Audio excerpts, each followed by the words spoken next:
Este es el Senado Estatal de California.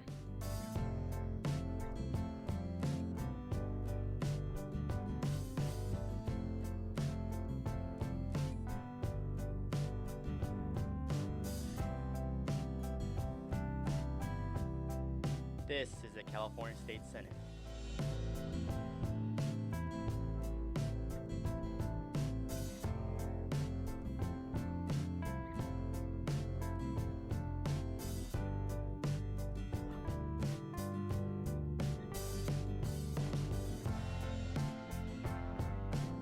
This is the California State Senate.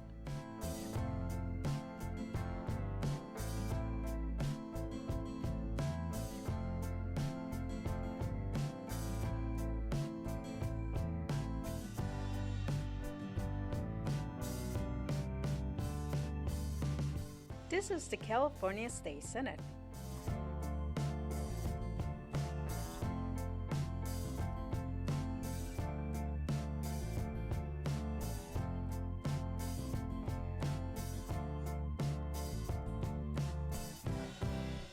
Esta es el Senado Estatal de California.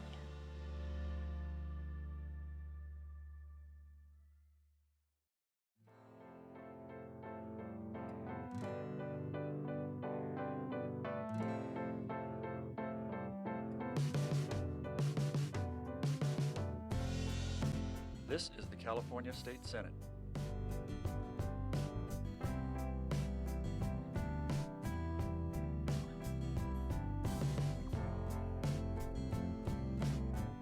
This is the California State Senate.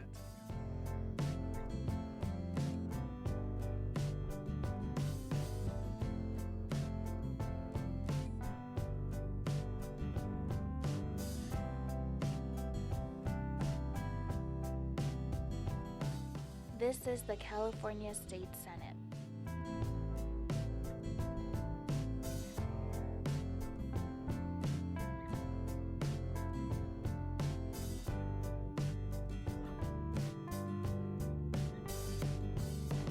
This is the California State Senate.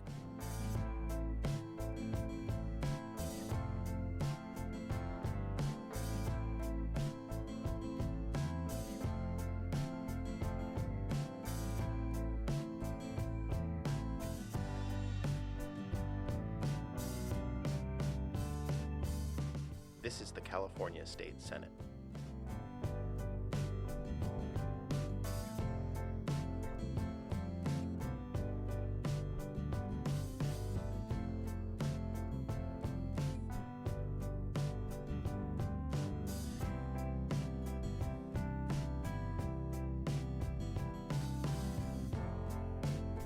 Este es el Senado Estatal de California.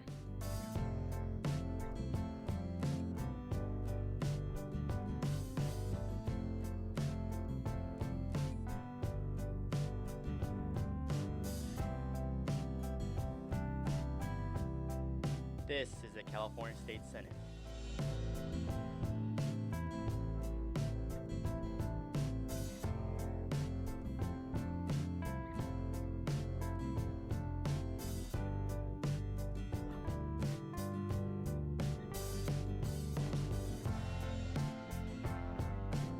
This is the California State Senate.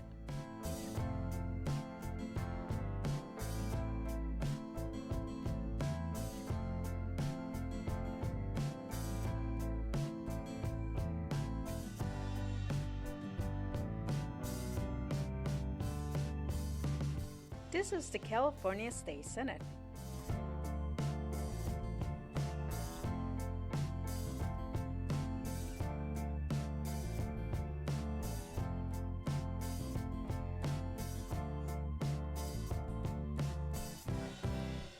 Esta es el Senado Estatal de California.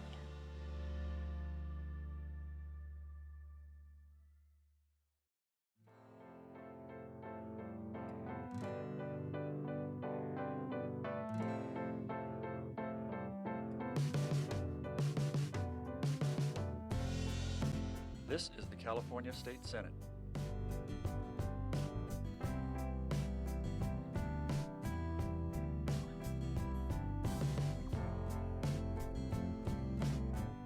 This is the California State Senate.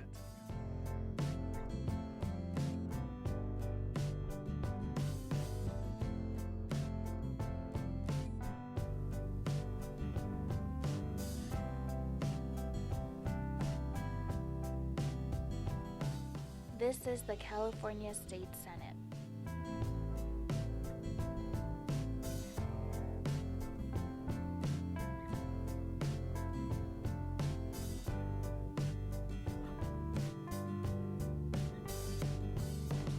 This is the California State Senate.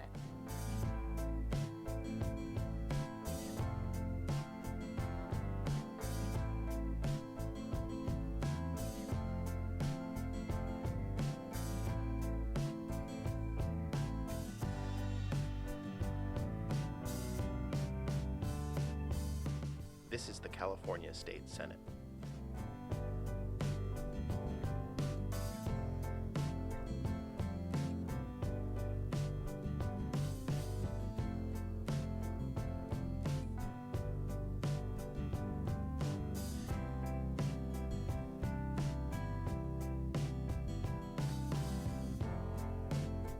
Este es el Senado Estatal de California.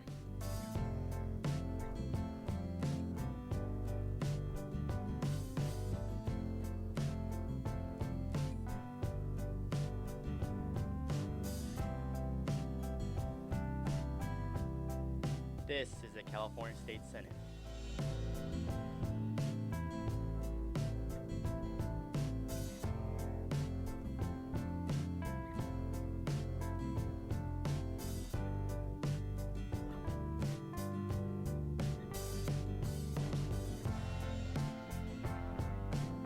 This is the California State Senate.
All right.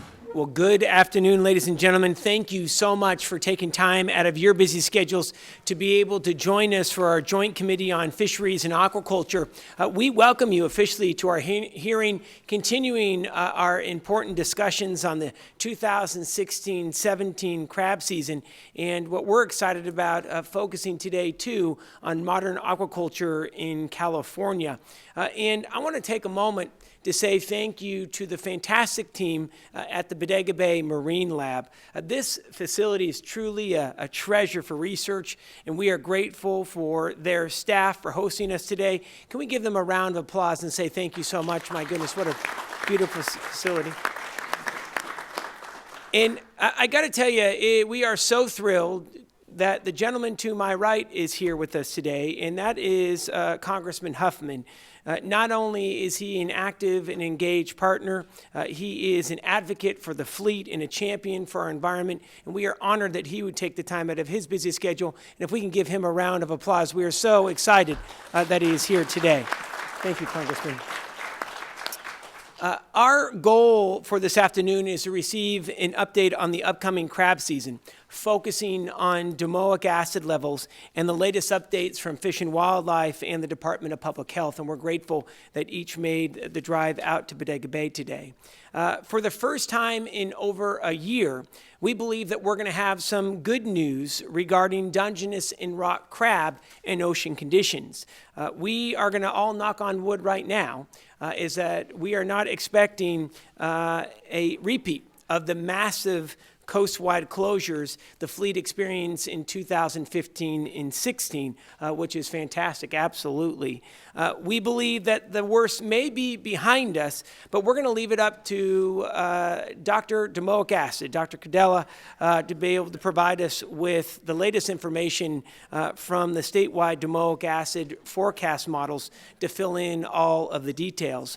We also have representatives from Fish and Wildlife and Public Health who will also update us on their efforts to address domoic acid issues and concerns, the protocols that have been started to be drafted, potential changes for the future, as well as ongoing monitoring efforts. As we head into crab feed season, and we're less than 2 months away, I want to say thank you to the work of so many here in this room during the off-season. And because of your hard work, I believe we can say with confidence today, consumers should have no doubt that they are getting some of the best seafood in the world and have no hesitation in serving crab to their friends and family this holiday season. And again, we want to say thank you for all of your incredible work during this off-season. After we hear from our panelists on crab, we're then going to dive into our aquaculture hearing. It's going to be the first time in decades that this committee has dedicated a hearing to aquaculture. And here is why we wanted to focus on this important, but at times little-known subject area. As our population on planet Earth continues to grow, so does our need for sustainable seafood sources. According to the United Nations Food and Agricultural Report, a major turning point in human history happened in 2014. This was the first year that people ate more farm fish than wild. In 2014, people ate more seafood than any other time in our planet's history. In fact, the average individual worldwide ate about 44 pounds of seafood. Here in California, the average Californian consumes about 20 pounds per year, which, by the way, is an all-time record. And this is good for all of us, but it also creates a stress on our environment.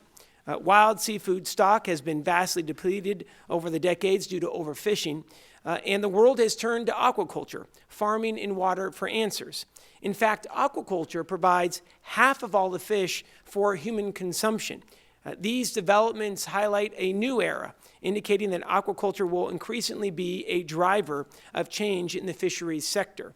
The United States is the leading global importer of fish and fishery products, with 91% of the seafood we eat originating abroad, half of which is from aquaculture, and only 2% right now is being inspected by the Federal Drug Administration. Driven by imports, the U.S. seafood trade deficit has grown to over $11.2 billion annually, and we know that we can farm more sustainably here domestically. In short, we are lagging behind other countries, and we become over-reliant to importing goods that are produced with lower environmental and labor standards, not to mention the carbon footprint these overseas seafood shipments create. We need to find a way to be able to meet our growing needs for seafood here in America while maintaining sustainable fisheries and our environment. And we look forward to hearing recommendations from our panelists on how to meet these challenges from our all-star lineup a bit later this afternoon. We encourage each of our speakers to please not only identify problems, but also administrative and legislative solutions of our fishing and aquaculture industries throughout California. But without further ado, ladies and gentlemen, it is a great pleasure to introduce our special guest.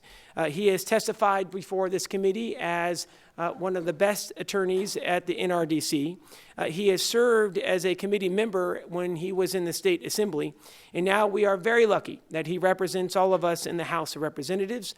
He is a true friend to fish, to fishermen, and our fisheries, and it's an honor to have Congressman Jared Huffman provide us with some opening remarks. Congressman, the floor is yours, sir. Thank you. Thanks, Chairman McGuire. And I want to start, and by way of explanation for why I was happy to be here and participate in this hearing, I want to just compliment you because more so than in recent memory, I've watched approvingly as this committee has been active, and you've dove into important issues, and you've revitalized the work of this important committee that goes back, 3 or 4 decades now. But it's working again under your leadership and with Tom Wesselo doing great staff work. So my compliments for your leadership. And we know this is a joint committee of the State Senate and State Assembly. Today you've made it a joint committee with the federal government too, which I think is appropriate because if you think about the issues that are on your agenda and on the minds of people who care about our fisheries resources, there are state and federal interplays on every single one of these things. And I want to compliment you for choosing this venue too, because the Bodega Marine Lab is a terrific resource for all of us. And we should note that very recently they celebrated their 50th anniversary of being right here on the Sonoma County coast. So we're real proud of this institution. And I'm also proud of the fact that almost nowhere else in the country, and I do sit on the relevant federal committees back in Washington that look into fisheries issues, nowhere else in the country can you find the type of civil, productive discourse in fisheries and aquaculture that we have here in California. And it's frankly just a breath of fresh air for me when I think about the conflict and the lesser standards that we see in other areas that I work with back in Washington. Our blue economy here in California is really a model for the rest of the country, if not the rest of the world, and we can all be proud of that. There's always work to be done, and as we all know, many of the ecological and physical changes that are occurring in our oceans because of climate change are significantly impacting resource production and the well-being of our coastal communities. But with the world-class institutions that we have represented, including among our witnesses here today, with the scientific capacity that we have, with the honest and open dialogue and the trust that we have built up between stakeholders here in California, we've got a lot going for us. And I think it positions California better than most places to meet these challenges head-on going forward. So today I know we're going to hear from some of the top minds who are working tirelessly to ensure that our oceans remain healthy and that our fisheries and aquaculture sectors remain sustainable, innovative, and resilient. I'm looking forward to hearing from them. And I will be grateful as we hear their testimony for the institutions they represent. We've got fantastic research and academic institutions working with us on these issues, from leading edge ocean forecasting work. There's also no better example of a proactive approach to predictive modeling than SINCUS.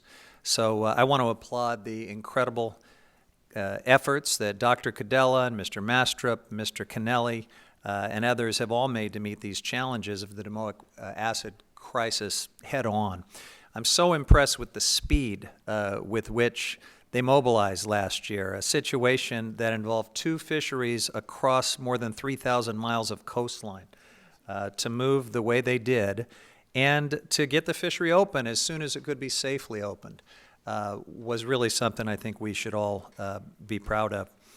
The relationships institutionally that you have built through the Dungeness Crab Task Force and elsewhere set the stage, I think, for the excellent work that you're continuing to do and that we'll hear about here today. As I understand it, and you alluded to this, Mr. Chairman, we may be getting some very welcome good news about the Dungeness crab fishery.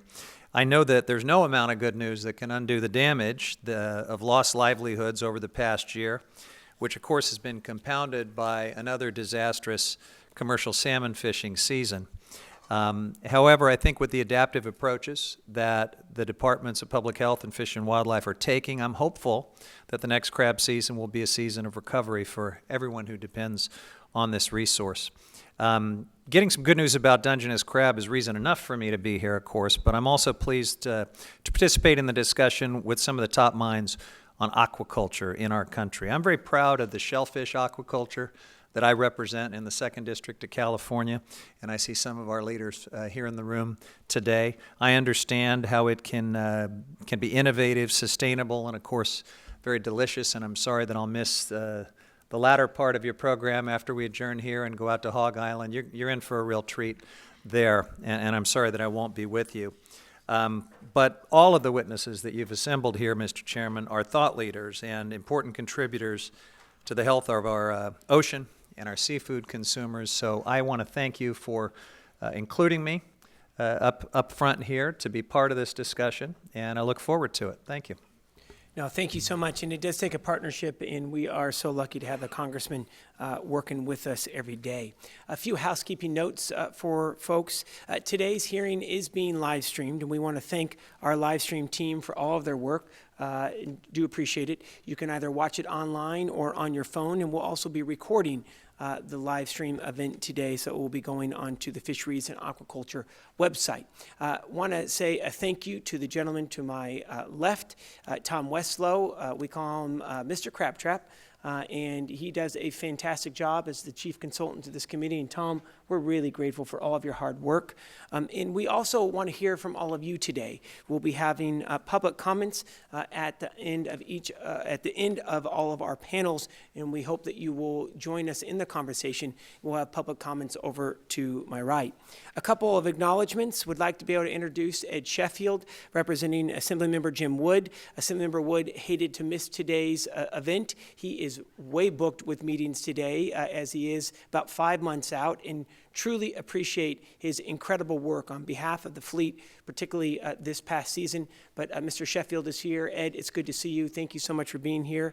And we also have representing Assemblymember Levine, Janelle Weinstein is here as well, and really grateful for Assemblymember Levine's support of this committee as well. If it is okay with the audience, we'd like to be able to jump right into our agenda.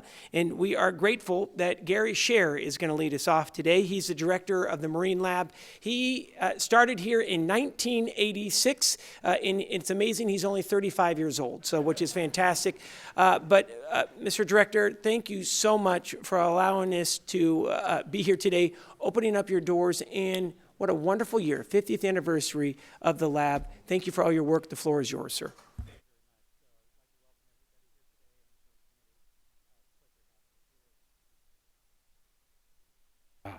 It's a pleasure having you here for the Joint Committee meeting.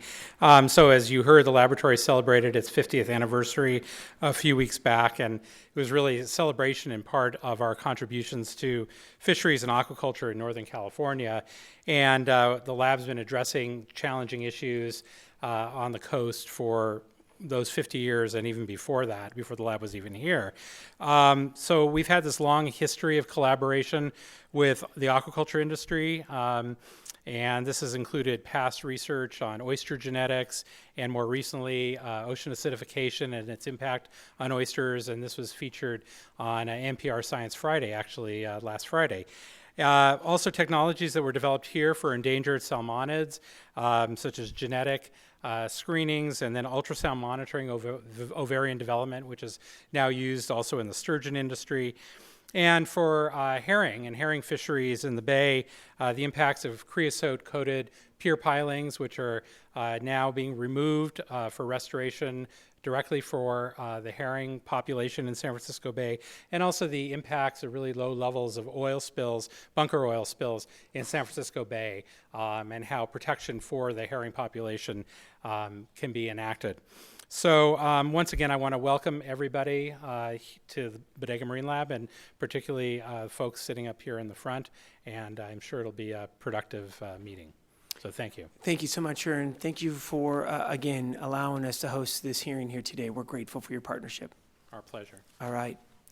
We'd like to be able to move into our agenda and start talking about the issue of crab. We want to say a special thank you to Dr. Cadella. Dr. Cadella has been the expert when it comes to domoic acid forecasts and levels throughout this crisis.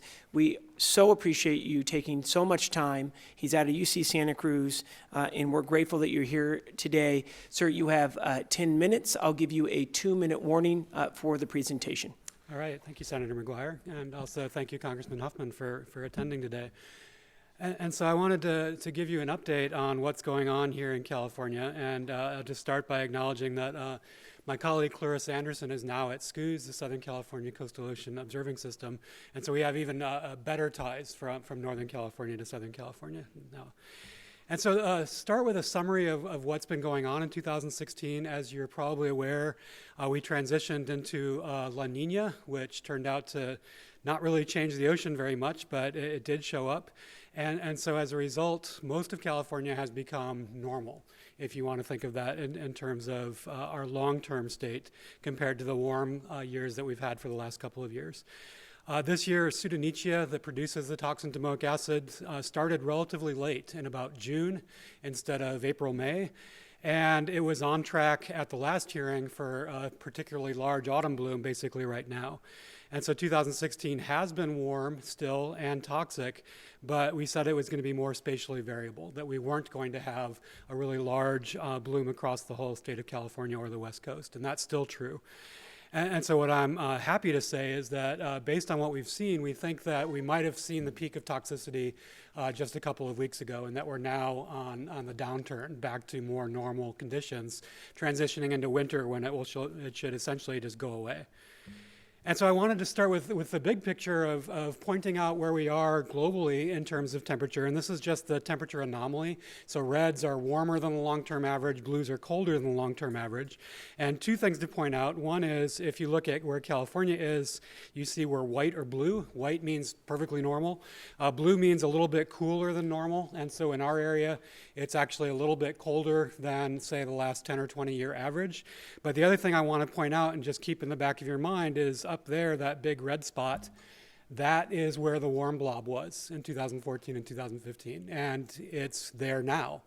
And so it was dissipated in the transition from the El Nino to La Nina, but it was essentially sitting below the surface, and it started to pop up again into the surface waters. And so the good news for us in California is we're basically in a normal period right now, but there is a very large warm anomaly that's sitting up in the Pacific Northwest, similar to 2013, 14, 15. And so something that we need to keep an eye on for 2017. And so just an example of where we are, this upper panel is the temperature data from MBARI, Monterey Bay Aquarium Research Institute, at their M1 mooring. The green line is that long-term average. The purple line is what we've seen this year in 2016, and then the sort of darker green line to the right is where we were in 2015. And so what you can see is that we're basically normal right now. So our purple line is on top of the lighter green line. If we look down in the bottom right, this is upwelling. And we actually had stronger than usual upwelling, and so colder water than normal starting in about June, July. And that's just sort of petered out now, and again, we're coming back into basically normal conditions for California. And so that raises the question, well, why do we still have a bloom if it's perfectly normal?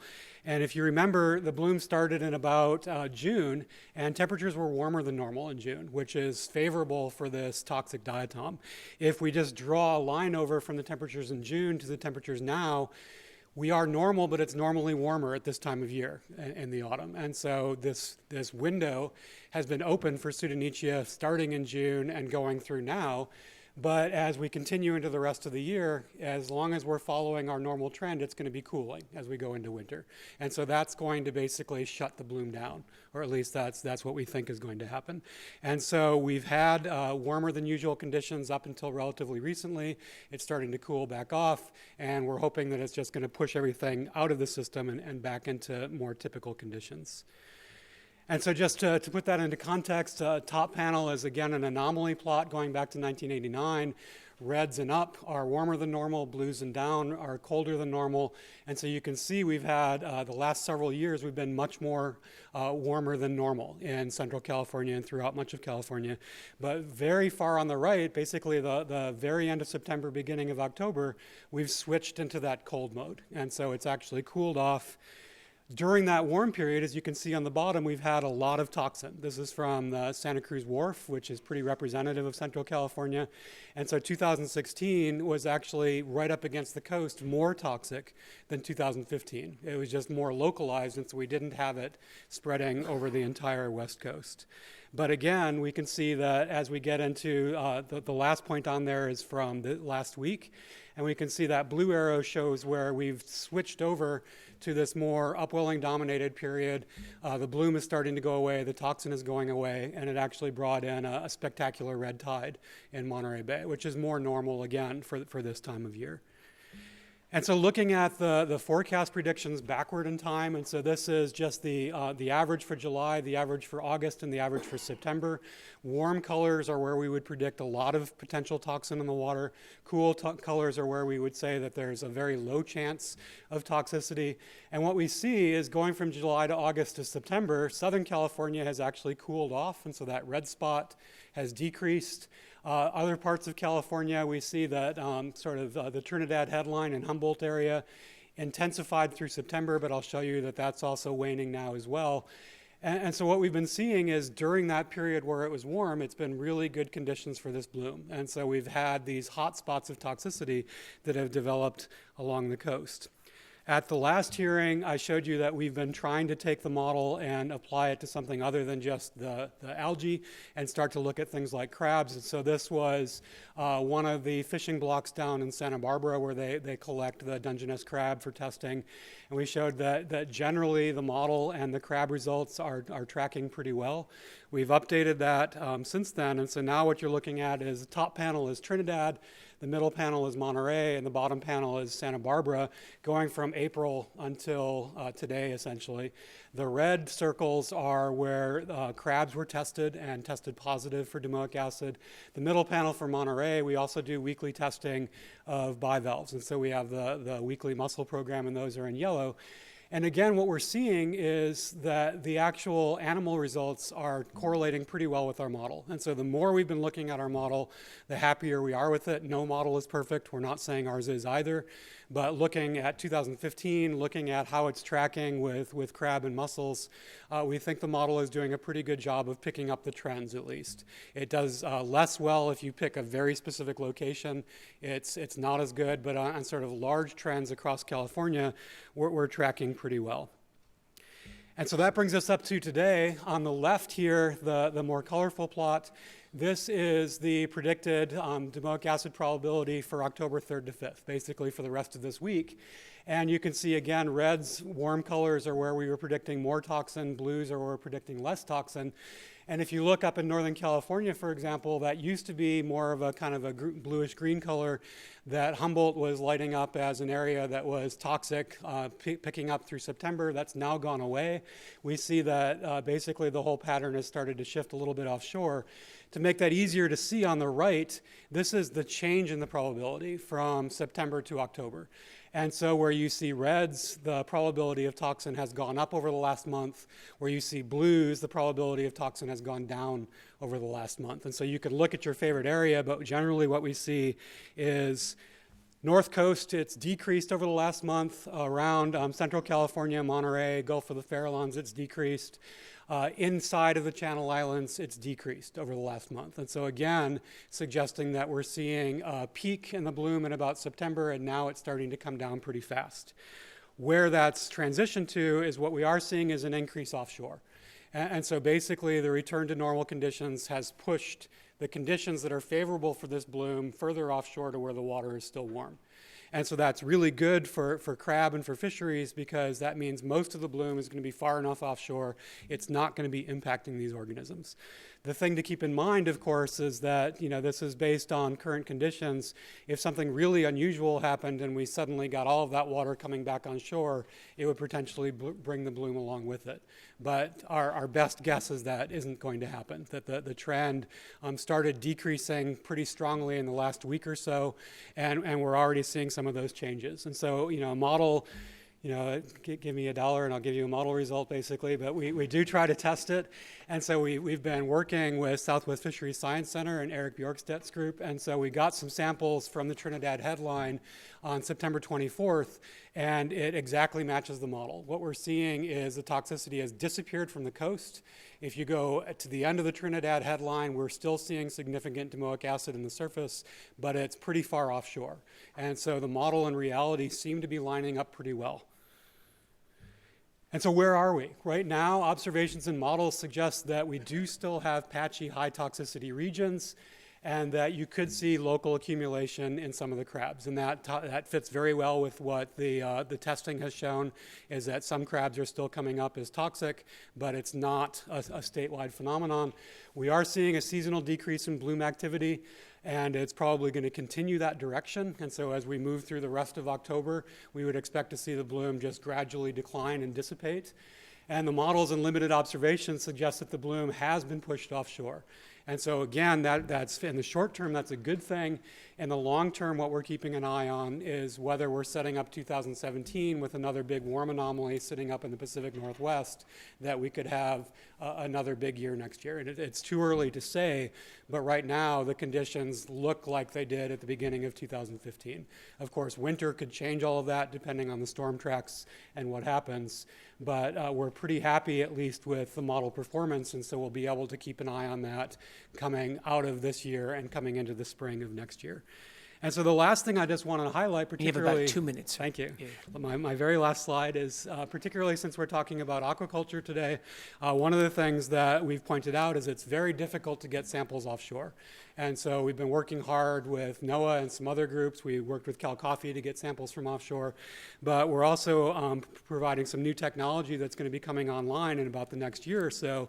And so we've got a project funded through NOAA by this Saltonstall Kennedy program, where there's an instrument called an imaging flow cytobot, which is a very fancy name for basically an underwater microscope. And so this is going to be sitting at the Catalina Sea Ranch facility offshore in Southern California. And so on the left, this is, just Catalina Sea Ranch. It's a few miles offshore. And what this instrument does on the right, you can see every 20 minutes it sucks in water and it takes pictures of all the phytoplankton that are there. And then it can automatically classify them and tell you what they are. And the ones circled in that upper right red circle there, those are the ones we're looking for, our Pseudonychia. And so we're super excited about this, because we'll actually have a sensor that's sitting out there sampling 3 times an hour that can tell us when the cells are there. And so that's going to improve the model, because we basically get a continuous stream of data telling us whether the model is right. But I also think it provides a glimpse of the future, where these instruments are becoming available and we can start populating them across the state of California and have real-time observations of the different organisms that are out there in the water. And so I think we're in a really good position with these new tools and new models and better management to tell you what's going on with the fisheries as it's happening. And so I'll stop there and be happy to answer questions. Thank you so much, Doctor. We'll turn it over to the Congressman and see if, Congressman, you have any questions or comments in regards to the findings. I don't. What I'm taking away from your presentation is that we're in better shape than we were, and I believe I'm hearing you say that we're trending towards what could be a safe Dungeness crab season this year. So that's the big takeaway for me, and I'm very impressed with the tools that you're developing to keep us on top of this better going forward. That's very hopeful. Oh, well, we're certainly happy to report that that's definitely the direction the trend is going. And so we've seemed to have peaked and we are going down now. Yeah. Thank you, Mr. Chairman. No, thank you, Congressman. Doctor, just a few questions. At the last hearing, you had said that over the last approximate 3 years, ocean conditions were about 8 to 10 degrees warmer above average. This year, we're averaging 3 to 4 degrees. Where are we at now? Can you just update us real quick on, are we still seeing warmer conditions, even though they may be more slight? Oh, actually, we're a little bit cooler than normal. So we're a couple of degrees Fahrenheit colder than the long-term average. But again, keeping an eye on that big pool of water in the Pacific Northwest, that is up to 8 to 10 degrees warmer than normal again. And so right now, fortunately for us, California is essentially exactly normal. But there is this big pool of water sitting up there, and that's what caused all the warming in the last couple of years. And so hopefully it will dissipate again and nothing will happen. But there's certainly the possibility that we could go into next year and see another warm year.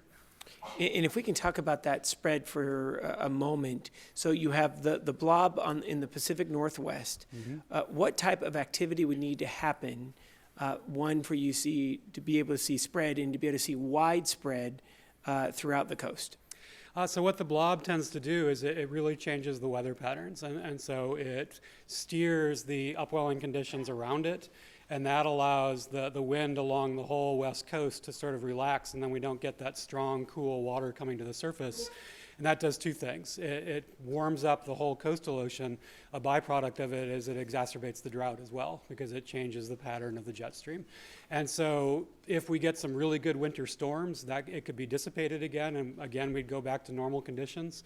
If the storms are relatively weak this winter, that warm pool will sit there and it will almost certainly influence our spring upwelling. And so what we would expect to happen is a delay in upwelling conditions, weaker upwelling than normal, setting us up again with warmer than normal conditions coming into the spring.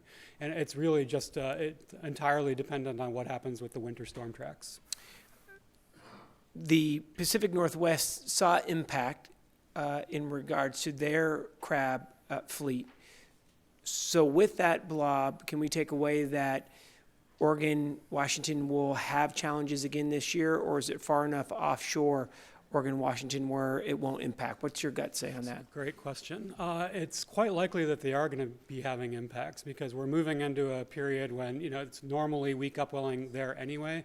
The drought has also essentially shut down the Columbia River plume, and the Columbia River plume acts like a barrier that keeps these blooms from getting up to the coast. And so you have warmer than normal water up there still. You have a weak plume of river water, and so it's more likely that you're going to see these blooms hitting the coast. And that's basically what they've been seeing, is they've been having a lot of problems through now because those blooms are not being blocked from getting to the coast. Interesting. Thank you. Congressman, anything else? Doctor, thank you. And thank again, you. we are really grateful for all of your work. You've done a fantastic job throughout this, and we truly do appreciate your partnership. Thank you. I appreciate that. All right. Thank you very much. Dr. Cudella, Professor of Ocean Sciences, and he will be hanging out. And if we have any issues, we're switching right there. So we're grateful also to the Department of Public Health. And Patrick Kennelly, he is chief of the food safety section. Patrick, just want to say on behalf of the committee, we are so grateful. You have been working overtime for the past year to make sure this is working, both for the fleet as well as consumers. And I know that anytime that we have some type of crisis, everyone is upset. And appreciate you wading through that as well. So let's turn it over to Patrick from the Department of Public Health. He's going to give us a 5-minute update about where we've been, where you've been focused, and where we're going for 16-17. Yep. Thank you, Senator McGuire, Congressman Huffman. Appreciate the opportunity to come and present at today's hearing, give you an update on the activities that we've been involved in. As you know, we've been working closely with our counterparts at the Department of Fish and Wildlife and the Office of Environmental Health Hazard Assessment throughout the process of this algal bloom in 2015 and 2016. You know, we've done a lot of work with the industry in the wake of the events over the last year. We've had a number of meetings and provided a number of different inputs to them and received a lot of feedback from them as well. Patrick, do you mind just pulling the mic a little closer to you? I apologize. Thanks so much. So ultimately, we put together a protocol that we thought would be an opportunity to take a diversion from what we did last year. Last year, we really didn't have any tools other than the closure to ensure that the seafood products entering the marketplace were safe. So we put together a protocol that would potentially allow fishermen to operate under an advisory, diverting that product to a licensed processor to have it either eviscerated or have the meat separated from the carcass, ensuring still that we only have safe product entering the marketplace. Got a lot of feedback from the industry. Given the structure that they currently are operating in, they indicated it really wasn't going to be an easily workable solution. So we're continuing to explore options. We're continuing to look at how we might be able to modify those things and allow that to occur. Again, you know, the primary emphasis here is that we have to ensure the safety of the food supply and ensure that the seafood commodities that are making it to market are safe to consume and the consumers can maintain confidence in the food that's there.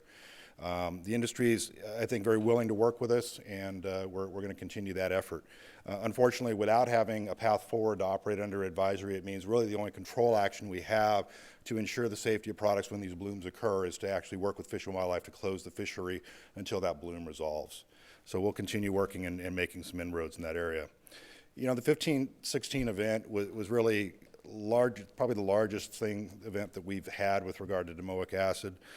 Not only unprecedented in the size of the bloom, but the duration.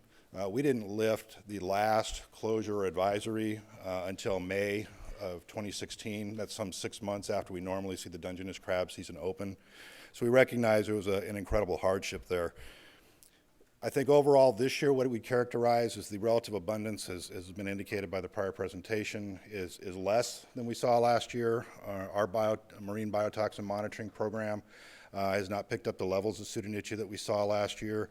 Our bivalve sampling that we do, which is mussels and clams and oysters, we did not find anywhere near the levels that we found in 2015. We did find some spikes in certain areas and had to ramp up sampling and testing, but overall things were still much improved over what we saw. It doesn't say that all of the species didn't have some issues. I mean, we're seeing some new emerging things with razor clams. And we're not only seeing it here in California, but up along the Oregon and Washington coast as well. They're just holding on to the domoic acid. They're not depurating it. So even in absence of a bloom or the presence of pseudonychia there in the water, they really don't seem to be clearing it out of their system. So we still have an active advisory and closure in place for razor clams. We also saw that rock crab in Half Moon Bay and Bodega Bay never completely resolved. Even when Dungeness in the same area were testing below the action level, we had to maintain the advisories in some of those areas, and in fact had to put some advisories back in place in the southern Half Moon Bay and Monterey Bay later this summer after levels started increasing in rock crab in those areas. So with that being said, we've initiated our normal preseason testing with Dungeness crab. We've also started working with the lobster industry in Southern California to do preseason testing. And we're cautiously optimistic based on the results we have. I'm going to share those with you now just so that you get a sense as to what we're finding. We collect a sample set of 6 crab from each of these sampling zones. And it's representative of the various fishing grounds of these ports. We still have some additional data to come in. We started a little bit early this year. Normally we start about the 1st of October. We actually started about the middle of September this year. So starting from north to south, Crescent City and Trinidad, 2 sampling zones there. From each sampling set, we only had 1 crab out of the set that was above the action level. So that's, I think, very encouraging. And I should say that it's not uncommon when we do preseason testing in September and early October to have 1 or 2 crabs above the action level. Very common. As we continue to test and we get closer to the season opener, we often see that continues to resolve itself over time. Happy to report that our 2 sampling zones in Eureka, both Samoa and Eel River, none of the crab were above the action level from either of those sample sets, so they were already cleaned out. The Usal area north of Fort Bragg, 1 crab above the action level, the high of only 64 part per million. Russian River, September 10th, we had 1 crab above the action level. We went back and resampled in 9/26. We had no crabs above the action level, so we've already seen some improvement. I would urge some caution, though, because 3 of the samples of the 6 were in the upper 20s. So they're still near the action level, although they're below that action level of 30 part per million, so we are going to keep an eye on it. Point Reyes and Half Moon Bay, the northern area, Pillar Point, neither area had any crab sets above the action level, so those were clean already. Santa Cruz, we had one above the action level at only 39, so we're only 9 parts per million above, so not too far off. Our initial sampling in Monterey Bay, 50% of the crab were above the action level on September 14th. However, when we resampled on the 25th, we only had 1 crab out of the sample set that was above the action level. So we're continuing to see that improvement as we go on and we get further into fall and get closer to the season opener. So again, I can't predict and say with any certainty that all these areas are going to resolve. We'll probably likely have some areas that might spike up a little bit and others will continue to just drop off. But we are going to continue to work with our partners and with the fishermen to collect additional samples and ensure that as we get closer to the season opener that everyone has the information they need to make their decisions. With regards to lobster, just very briefly, we still have sample sets coming in for lobster, but Catalina and the San Diego area samples, not only were they all non-detectable, they were all below the action level, they were all non-detectable, so we didn't find any domoic acid in them. And the San Pedro Long Beach samples that we took, we only had one of the lobster in the sample set that was above the action level. It was at 40 parts per million, but everything else was either non-detectable or in single digits. So we're looking at that as an outlier and we're resampling that area currently. So we're continuing to work with our partners at the Department of Fish and Wildlife and the industry to collect additional samples and fill in those data gaps, as well as to monitor some of these areas where we have some sample spikes still occurring. And we're committed to ensuring that those products that come out of those fisheries are safe for everyone to consume and that we hopefully have a good season coming forward. With that, thank you for your invitation to come and provide an update on what's going on. I appreciate all that, the opportunity to do that, and be happy to answer any questions you might have. Thank you so much, Congressman. Any items? Yeah, quick question if I could, Mr. Chairman. Patrick, there's been a lot of discussion about the action level. Some people questioning whether we've put enough science into determining the appropriate action level. Is there anything that you can speak to on that subject? I'm not the toxicologist. I need my partners at the Office of Environmental Health Hazard Assessment to give the details, but there's not an incredible amount of data, from which the risk assessments were completed by the U.S. Food and Drug Administration. But based on the illnesses that have occurred and the outbreaks that have occurred associated with domoic acid, they're using the best data that they currently have available to be able to make the determination and set a safe level at which we can have consumption of products that may have domoic acid. So this has been reviewed extensively by not only our state toxicologists, but by the toxicologists at the U.S. Food and Drug Administration. It's consistent with the way that Health Canada has looked at this, and many other countries have also adopted these same levels. So I think short of having additional research, which I think we all agree needs to be done, I think it's the best levels that we can set right now to ensure the protection of the public without having, again, that additional research and additional data to be able to inform, other decision making. Right, and I'm not suggesting that the level should be any different than what it is, but are you aware, either your office or OEHA or FDA or hopefully all of them working together, is there ongoing consideration of this issue and ongoing research, or is this something that still needs those of us on the legislative side maybe to spur it forward? No, I think there's certainly more research that needs to be done, and I think with the bloom that we had last year, it certainly brought a lot of attention to the issue, and there are a number of researchers and academics that are starting to pay more attention to this particular topic and provide a lot of information that will be useful in decision making. But I think given the current set of data that we have, this is probably about the best that we're going to be able to do until additional data and information comes in. Again, we've gone back and talked with the U.S. Food and Drug Administration last year. We've talked with other officials in other countries and other states in terms of how they're handling it. Officials in Maine in their lobster industry are dealing, with this in the same way that we are. In fact, they just had a closure because of domoic acid in Maine, and they had to actually recall bivalve shellfish that were impacted by a domoic acid bloom in that area. So I think we're all kind of struggling with this issue across the country, and anyone who has coastal waters has potentially got an issue to deal with. Yeah, thank you. Thank you, Congressman. Patrick, so I think, again, though, when we take a look at changes for this year, and I know Sankey will most likely touch on this, region by region versus a full coastal closure. So Department of Public Health, Fish and Wildlife will be working together. If we see continued hot spots, if you will, within a region, that region may be closed, but trying to avoid a full coastal closure if we have cooler waters and no problems up north, for example. Correct, and I think from the department's standpoint, we don't have any concern with having, a partial closure versus a full closure.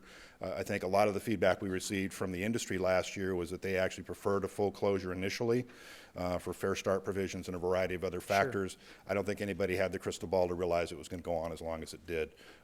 So we're looking at it basically as a zonal area. And these discrete sampling areas that we're doing, being able to provide a sufficient buffer zone of safety and having it to be able to be enforced by the Department of Fish and Wildlife's Law Enforcement Division to ensure we don't have people fishing in closed areas. But we don't have, I don't think, any specific concerns about having portions open versus, portions that are closed as long as it's enforceable and there's sufficient buffer zones. But, we do take the industry's input, into that process. And ultimately that the decisions on closure boundaries do fall with the Department of Fish and Wildlife. We will just be making the recommendations simply based on the health and the levels of samples that are coming in. No, I appreciate that. No, absolutely, and they need to be at the table. I think, though, it's a bit of a different approach than we saw last year. Yes. And correct me if you think I'm wrong here, but learning from last year of if we have a hot area, whether in the north or the south, doesn't mean we need to look at a full closure and allow industry to continue to sell.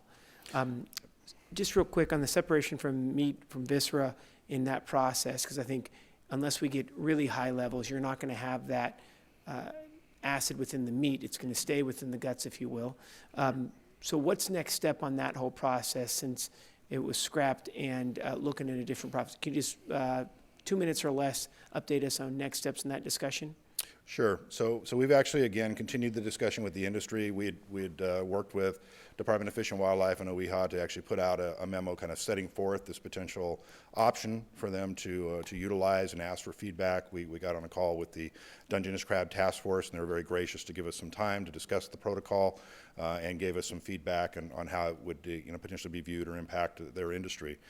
Since that time, they've continued to meet, and we've just recently, I think within the last week, received a series of questions and suggestions from them in terms of the protocol and how it might operate and what it might look like. So we're giving them some feedback on that now in the continuation of that dialogue. So we're optimistic that down the road, we may be able to find a way forward in this area. It may be spatially set by time. In other words, maybe we don't initiate it in the middle of November when the season opens, if it's a problem, but maybe by the middle of December or the 1st of January, if there's still ongoing problems, there may be a modification and willingness to take on some different approaches. No, I appreciate that. That's an item that we'll definitely be following up with you and obviously industry on as well. Absolutely. So thank you so much. Any other items that you'd like to be able to add? No. Thank you, Congressman. No. Patrick, thank you so much for all your work. It's good to see you again, sir. You too. We are now having the man, the myth, the legend, Sankey Mastrup, who's the Environmental Program Manager for the California Department of Fish and Wildlife. He's going to be talking on behalf of the agency about where we're going this upcoming season from the agency's perspective. Sankey, it's good to see you, and thank you so much for coming out to Bodega Bay. Couldn't pick a better day. Thank goodness to be out here. It was quite a joy driving over. I'm not suffering being out of the office. Good afternoon, Congressman Huffman, Senator McGuire, and Mr. Crabpot. I very much appreciate, I love that, sorry. And of course, everyone here. Kind of answering your questions, Senator McGuire, we did learn a lot. Last year, frankly, was a chaotic scene. Nobody ever wants to repeat. So where we've been putting our energy, both through the Tri-State Dungeness Group and most recently the Pacific Fisheries Management Commission, is working with Oregon and Washington. We had the opportunity to work with their wildlife agencies and their health departments also. So we had a great team of folks all agreeing that we never want to go through that nightmare again. So, but to do better, we're going to need to be both adaptive and nimble, much more so than we have been in the past for this, particularly this fishery, and including lobster now. But adaptive and nimble requires cooperation and collaboration. And thanks to the efforts of this committee, the Dungeness Crab Task Force, the other states, all the agencies, there's a long list of people. We are better prepared than we've ever been for facing whatever comes. So that's really the good news. We have plans in place. We've developed communication networks. We're getting better at communicating with the fishery, and the crabbers are getting better at talking to us about being flexible, really thinking these things through. They need predictability. We need to understand what their needs and limits are. So the good news, I think, we're really in a much better place. We've got a better understanding that our goal is to provide opportunity for them to fish clean, safe crab. We recognize that a crab fisherman is not a crab fisherman. Some are fish for 2 weeks and are gone, and others depend on live crab all year long. And so our goal is to create as much opportunity given the constraints that the ocean gives us as we can. So that's really our approach this year. We never stopped talking to all the fleets. And we started testing earlier, as you heard from Mr. Kennelly. We started testing much sooner. We plan on testing all the way up to the season to give the fishermen a better idea of what they're going to walk into, so to speak. And we're hoping it's a lot more, create an environment where the fishermen can make more informed decisions and hopefully don't have some of the impacts we all heard about last season. So I'm optimistic. In spite of the blob that might be coming back, I think we look good this year, although he scared me about 2017. But I think we're going to be in a much better place to handle it. But it's going to be different. I really think the normal pattern this fishery experienced over the last couple of decades is not going to be how we're going to approach it this year. But I think that's okay. It's just we're going to have to work a lot more closely with the fleet and the scientists to make sure we can navigate our ways through any of these issues. And relative to Congressman Huffman's question about research, we definitely need to know more. We're going from one set of conditions to something we don't know. And I think if we're going to depend on this ocean to produce food, we have to better understand exactly what's going on with these various toxins. Otherwise, we're going to be doing a lot of guessing, and I don't like to do that with public health. So, I think the answer is absolutely. So with that, very short, any questions? Congressman. Just to that last point, Saki, what I would love to hear is not only an acknowledgement of the need for that research, but somebody telling me that it's actually happening. And I've yet to hear that. It sounds like that may be one of the takeaways I need to bring back to Washington to talk with folks about the need to get this research rolling. It should be collaborative research. Ideally, it should be national research, because we just heard that lobstermen in Maine and other fisheries in different waters all have the same concern about that action level for domoic acid. So I'd still love for someone to update me on any science that's actually starting to happen to address the need that everyone seems to acknowledge. But pending that type of update, I'm going to come away from this hearing with a little bit of homework to do with the federal agencies that should be partnering in that research. Yeah, and it not only affects the coastal states with fisheries, but any consumer of seafood has an interest in this. So I agree, it's a national issue, not just a coastal state issue. And I think that's a really good point. I think one of the items that we have discussed with Director Bonham from Fish and Wildlife is if there is a need for the agency to be able to put in some seed funding, to be able to launch that in the statewide level, to be able to partner, because I think it absolutely makes sense, right? Partnering with the feds and the state, we'd like to be able to know what that number is to be able to make the request. And I think that's important, as we've heard at every hearing. Ocean conditions are not just changing, but they've changed over time, and we have to be ready for a new reality and a better predictive model. Absolutely, and having talked with Oregon and Washington folks, they have a similar interest, and I know at the national level having several states with a common interest usually helps leverage a little better than, even though California is important. That's great. Anything else, Congressman? No. Sonky, thank you so much for your time. It's good to see you. All right, that is going to conclude our panelists on the issue of the upcoming crab season. We're going to do a quick audible and see if there are any public comments on the issue of crabs, since we're going to go straight into aquaculture here for the remainder of the hearing, and would like to be able to see if there are any public comments. Please, if you want to come forward, we have a microphone right over here. we welcome you.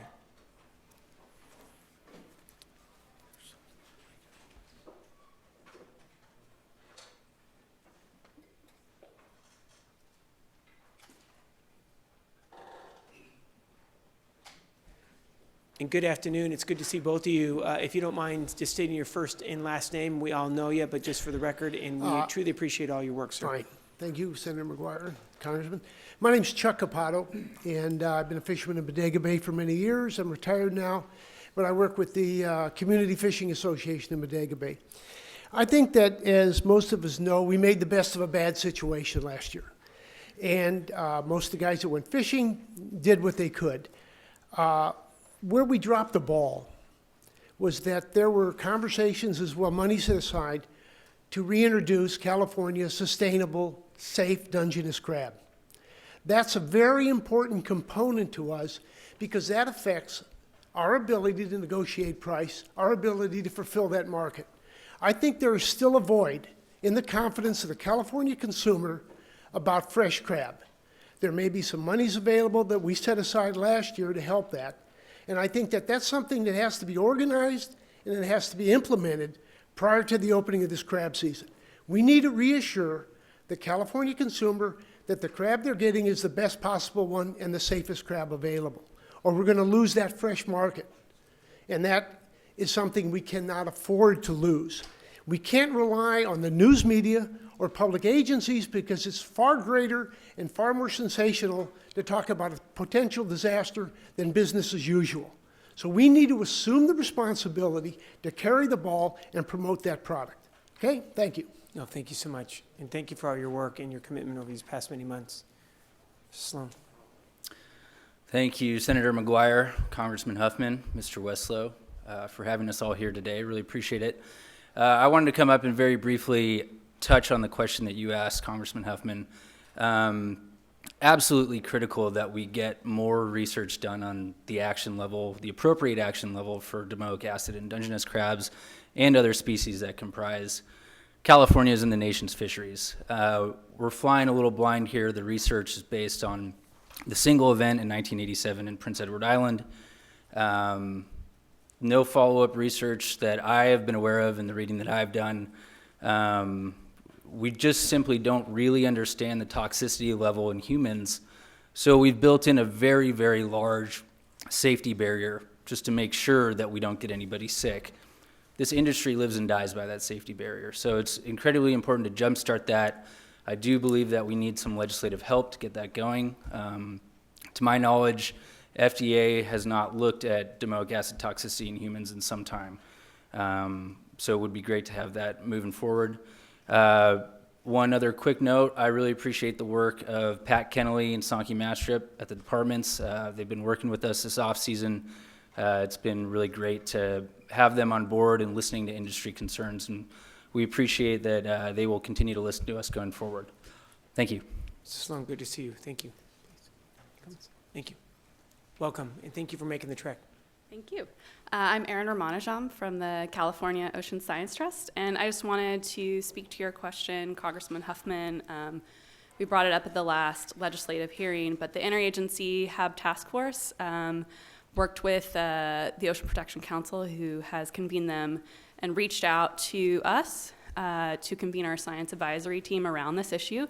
And coming out in a couple of weeks will be a very short report on specifically your question. It's brought together, Dr. Cadella is on the working group, coming together and through the lens of this last event, how can the scientific community add capacity and help in this area where it might be helpful to decision makers. And so it's a very short document.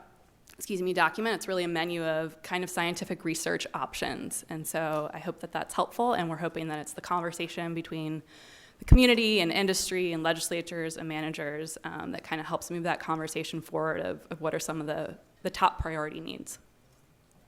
If I could, through the chair, I would sure appreciate if you'd share that with my office. I'm sure Senator McGuire would like to see that too, so we can think about how we can help move that agenda.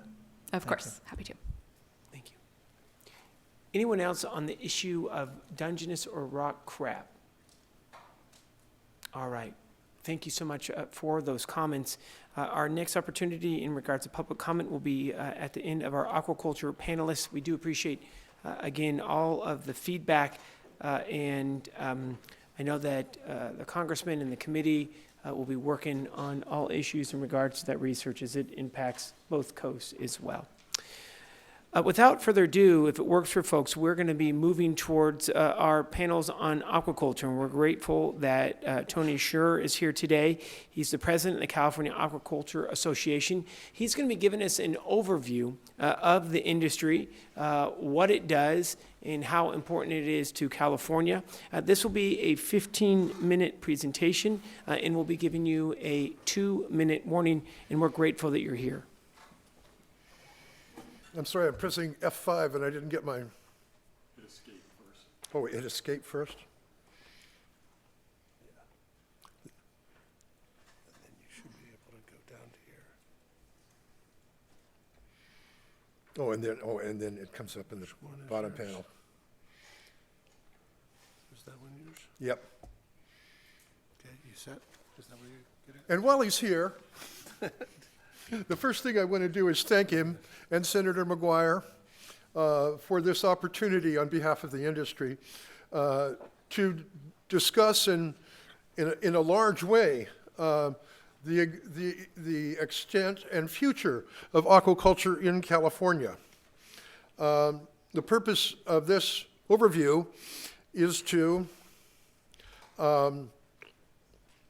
provide an introduction to the three. Just while we're doing that. Function F5? Yes. What, it didn't go? Yeah, we're good. Tony, I'm also going to have you talk right into the mic just so we can pick it up as well, if you don't mind. Where's slideshow? I think so. Oh, there we go. And I always wanted to do slideshow too, so, well, to hell with it. Is to introduce the three panels that follow me. Those are offshore marine finfish aquaculture, which in fact does not exist, except in our minds, but is someday the future of aquaculture in California. Inland freshwater aquaculture that is the bread and butter of fish farmers growing any number of species. And shellfish aquaculture, which is a mainstay here on the North Coast and all down the coast of California. I'm going to repeat what the senator said.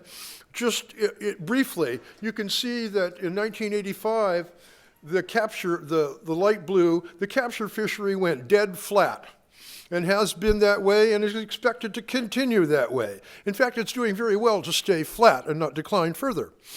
But the dark line is the catch of the aquaculture production that has supplanted, has complemented the catch. And as the senator said, once again, I'm repeating it, in 2014, that dark blue equaled the light blue. And so consumption from both sides became equal. This only went up to 2010. The statistics don't work that well. This one is the most fabulous thing to me. I'm an international aquaculture consultant. I work mostly overseas because there isn't enough work for me in the United States. Well, I'm trying to change that, or for somebody else, anyway. In the time that aquaculture has arisen, you will see that line up there. Those two lines converge. It means as population in the world grew from 3 to 7 billion people, the per capita consumption of fish per person in the world actually increased while the capture fishery was declining. This is something that is just phenomenal. It is the brightest star in food security in the world. And unfortunately, we're not quite part of it yet. Okay, aquaculture in the United States, once again, we've got the world's largest economic coastline zone, and we have the largest proper coastline, and then we have huge amounts of economic area in the Pacific, and we import more than 90% of our seafood presently. How can that be? Well, First, I'm going to go to offshore aquaculture just very briefly. This part of my presentation has got an economic focus. Okay, here are, just so you can visualize it a little bit, here are 4 different kinds of offshore cages in which to grow fish.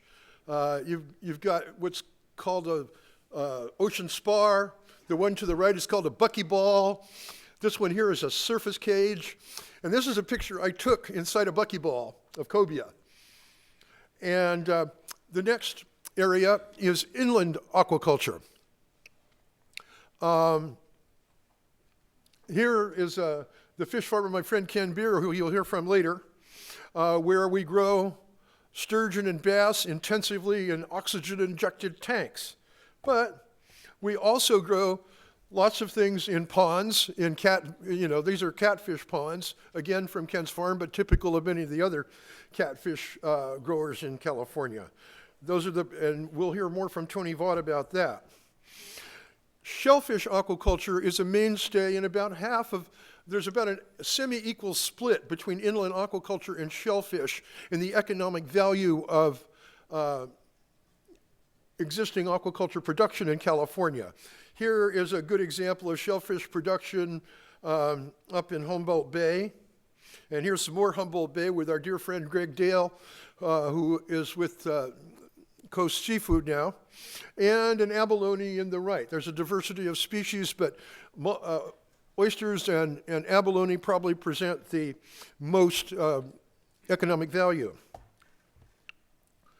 The existing value of inland and shellfish, coastal shellfish farming is about $100 million. But because aquaculture is a primary production technology, its resultant gross domestic product to the state of California is a multiple of at least 3 to 4 times that $100 million. Recreational fisheries are a part of our freshwater inland fisheries, and they have a value much, much higher than the majority of fish that we send to the food market.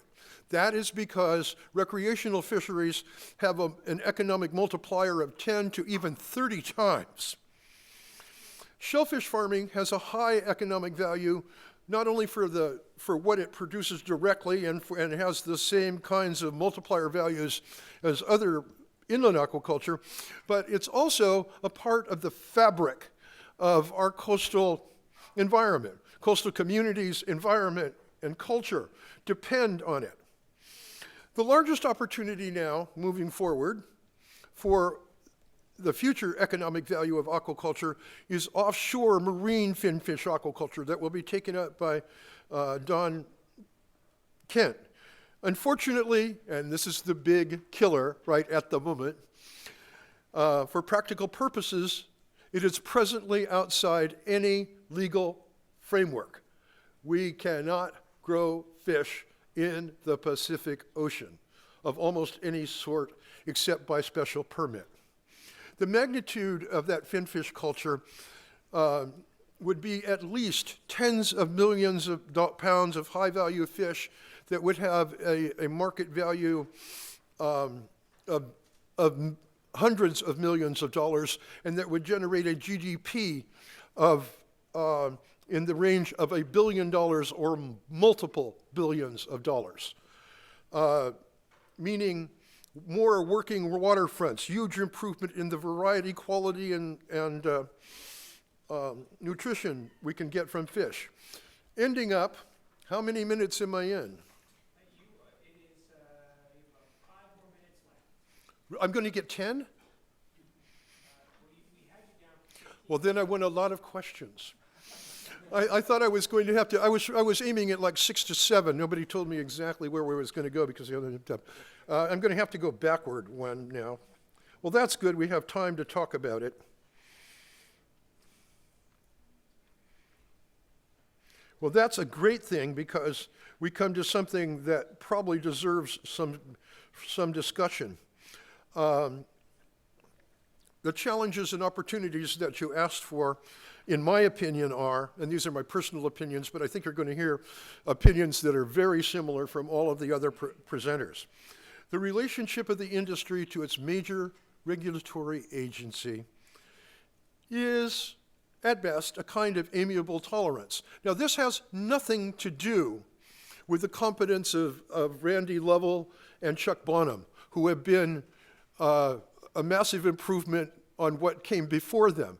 However, the way that the Fish and Game is structured and what its mission is, which is regulation, overwhelms their role in aquaculture.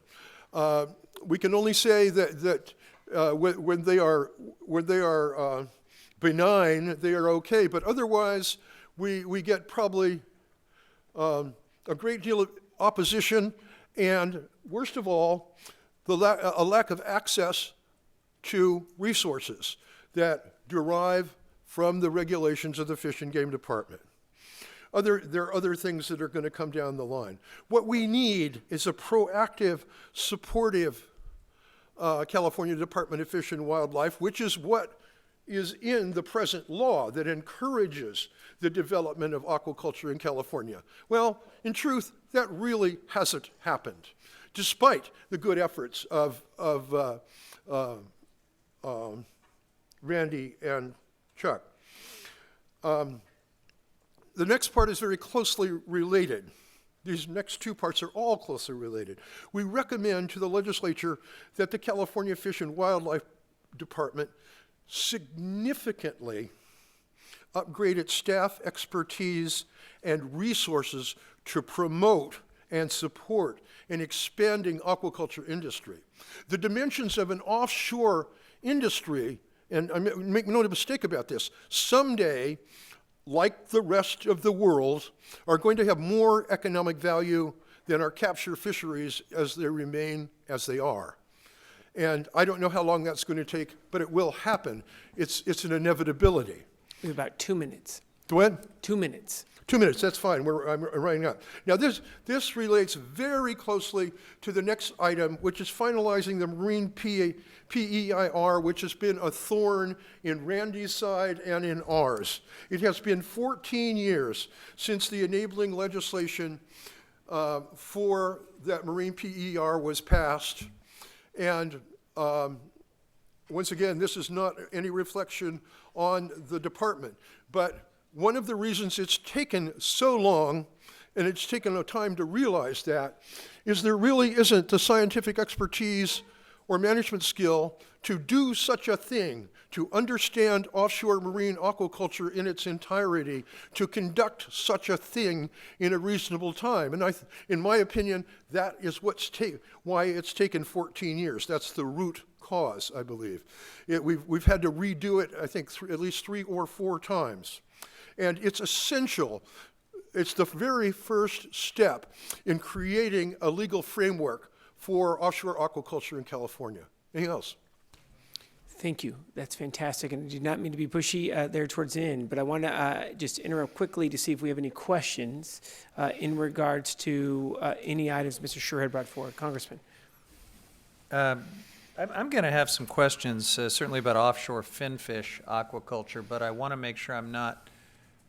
You've got a presenter to follow you that may go more specifically. Big general things I can do. Your expert is done. Who's next? Yeah, so perhaps I should hold those until I've heard from both of you. If you'd be willing to stick around and be part of the questions. I've got opinions that are very similar to Don's most of the time, and so that's probably the best thing to do. Yeah. Wait for him. No, I appreciate that. Sure, I think that was a really good overview, and what we'll do is we'll hold questions here. We'll have Mr. Kent come on forward, and do appreciate your time. Any closing comments, sir, on your presentation? No, this is such a brief overview. The diversity of California agriculture is immense. If we went to list all the species we do, Tony Vaught, who is going to do the inland aquaculture, the number of species we know is almost like reading a laundry list. It's going to take half the time. We do a lot of things. We do a lot of things that are very innovative. See you later. No, thank you so much. I appreciate that. All right, so now we're going to be moving on to our panel with Mr. Kent, who's President and Chief Executive Officer of Hub SeaWorld Research Institute. Mr. Gaines is unable to be with us today. He'll be giving the presentation for Mr. Gaines, who's the Dean and Professor of Brin School of Environmental Science and Management, along with his own. Sir, you have 10 minutes. We welcome you. And Mr. Kent will be focusing on aquaculture, specifically offshore finfish. So thank you so much for coming out to Bodega Bay. We're grateful that you're here, and I know that we'll have some questions there after your 10 minutes. Thank you. Oops. All right. So, Senator, Congressman, thank you for being here. Thank you for the invitation today. My research institute has been engaged in aquaculture development for the last 40 years, working with a range of species. Primarily the white sea bass, Our enhancement hatchery is in the lower left-hand corner there, and we are trying to replenish the wild stock. Back to some of the points that were made earlier. We're going to need about 50 million, We're going to need about 50 million more metric tons a year globally of seafood production. And it's been pointed out a couple of years ago, we hit an even between the amount of fish that's captured and the amount that's cultured in the world. And to put it in perspective, it took millennia for us to build the world population up to 7 billion people a year. And it's predicted in the next couple of decades that'll increase by 30%. So if we're already at a 50-50 mix in seafood, both wild caught and cultured, where's that leave us in the next 30 to 40 years? And to give you perspective, the U.S. has the largest exclusive economic zone, largest area of seawater around it of any country in the world. And yet our production in aquaculture utilizing that space is one of the smallest in the world. We grow about 2.5% of our seafood, most of which is catfish, warm water fish in the southeast. We catch about 6.5% of our seafood, and the rest of it comes from somewhere else. And if you look at the production in the red numbers in the far right hand, you'll see we're producing about 500,000 tons of seafood a year from aquaculture, and compare that with Bangladesh at 1.3 million. So it gives you an idea of how different parts of the world have already embraced aquaculture development. Now, I grew up in San Diego. We were the fishing capital of the world. We had 40,000 jobs in Southern California tied up in the commercial fishing industry. Now we have about 500 jobs, Bumblebee Seafoods, Chicken of the Sea, and these are the folks that are the corporate headquarters for these larger tuna companies. In commercial fishing in California now, broken along the entire coast, this is 2013 from the Fish and Game records, about 165,000 metric tons a year for a total value of about $256 million. In San Diego, we have, remember, we used to be the tuna capital of the world. We have 1,000 tons of production worth about $10 million. 60% of which is the value of the lobsters that are landed. So there's very little processing associated with that. So the follow-on jobs, the expanded jobs that come from processing and distributing the fish have disappeared in San Diego. Now put that in perspective of California as a food-producing entity. We have over 80,000 farms in California producing over 400 commodities, with a farm gate value of well over $43 billion a year. Now only about $12 billion of that is livestock production. And according to the California Department of Agriculture, about, I think there's slides over, about 54 million of that is from aquaculture. Tony said 100, I trust Tony's numbers more than that. So out of the 12 billion produced, only $100 million of that is coming from aquaculture, and yet we have one of the longest coastlines of anywhere in the U.S., any other state. So what we've proposed to do is a demonstration farm off the coast of San Diego that'll produce 5,000 metric tons of California yellowtail, which is a species suitable for the hamachi trade. That's sushi. And we import all the hamachi from Japan right now. So about 16,000 metric tons a year is imported from somewhere else in the world to meet this market demand. So we're not looking to displace any existing wild-caught fish. We're looking to displace farm fish from a different part of the world and put the jobs and the revenue and the economic value in this country. So these are the other species we have available to us that we could right away begin farming in cages. We have California yellowtail, I mentioned already, the white sea bass, which is a croaker, and then the striped bass. There's several gentlemen in the room that culture striped bass. This would be a way to stimulate the existing aquaculture economy of California by having them produce juvenile fish that are then grown all the way to market size for out in the open ocean. Now, we've experimented with this down in Mexico because there's a vibrant aquaculture industry down there. These are tuna pens off the coast of Ensenada, south of Ensenada, and we're trying to show them how to grow seafood that's a little more sustainable than fattening tuna. So we brought striped bass and yellowtail down there and showed them how they could have hatchery-reared fish that are then grown up to the market. Now, this is a common practice. If you look at the Mediterranean Sea in the upper left-hand corner, all 16 countries that border the Mediterranean Sea have cage farming operations. In fact, the lower left-hand picture is a European sea bream or sea bass at Whole Foods in La Jolla. The little sign on it says sustainably grown in the islands of Greece, $12.99 a pound. If we can fly a fish 7,000 miles that was grown in a cage, why can't we grow it 4 miles off the coast and bring it right into the market, drastically reducing the carbon footprint associated with that? The striped bass I mentioned earlier, this is in Cardiff Market in my hometown of Encinitas. Those are striped bass that were grown in a California farm, hatched in a California farm, brought down to Mexico, grown to a marketable size, and then sold back to the U.S. Why don't we grow that ourselves and put our own folks to work? So one of the things we're trying to do is make sure that as we develop offshore aquaculture, we don't interfere with other operations. We don't want to interfere with existing fishing operations. We don't want to interfere with navigation and other uses. This is a map we got from the Navy looking at the San Diego County area, and you can see from that the Navy kind of has dibs on most of San Diego. There's a little blue rectangle there that they said that we could put our farm into. So we've been trying to tuck our farm right into that little spot there. And so this is an attempt using GIS databases to take a look at critical habitat in the area. Upper left is corals, deep water corals. Lower left is hard bottom substrate, and then the upper right are vessel tracks. So we're trying to show that we want to place this farm in a location that has little impact on other users. There's a tremendous number of tools that are available now for helping to site farms. This is another one of them. Diane Wyndham, who you'll hear from in a little while, is part of a group at NOAA that's working with consultants, the Department of Fish and Wildlife. Randy here is also one of the investigators. They're basically taking AquaModel, which is a predictive forecasting model looking at environmental effects and looking at the hydrography and bathymetry of our location and predicting if there will be any measurable impacts. And even at 5,000 tons of production, the farm shouldn't have any measurable impacts either on the bottom or in the water column.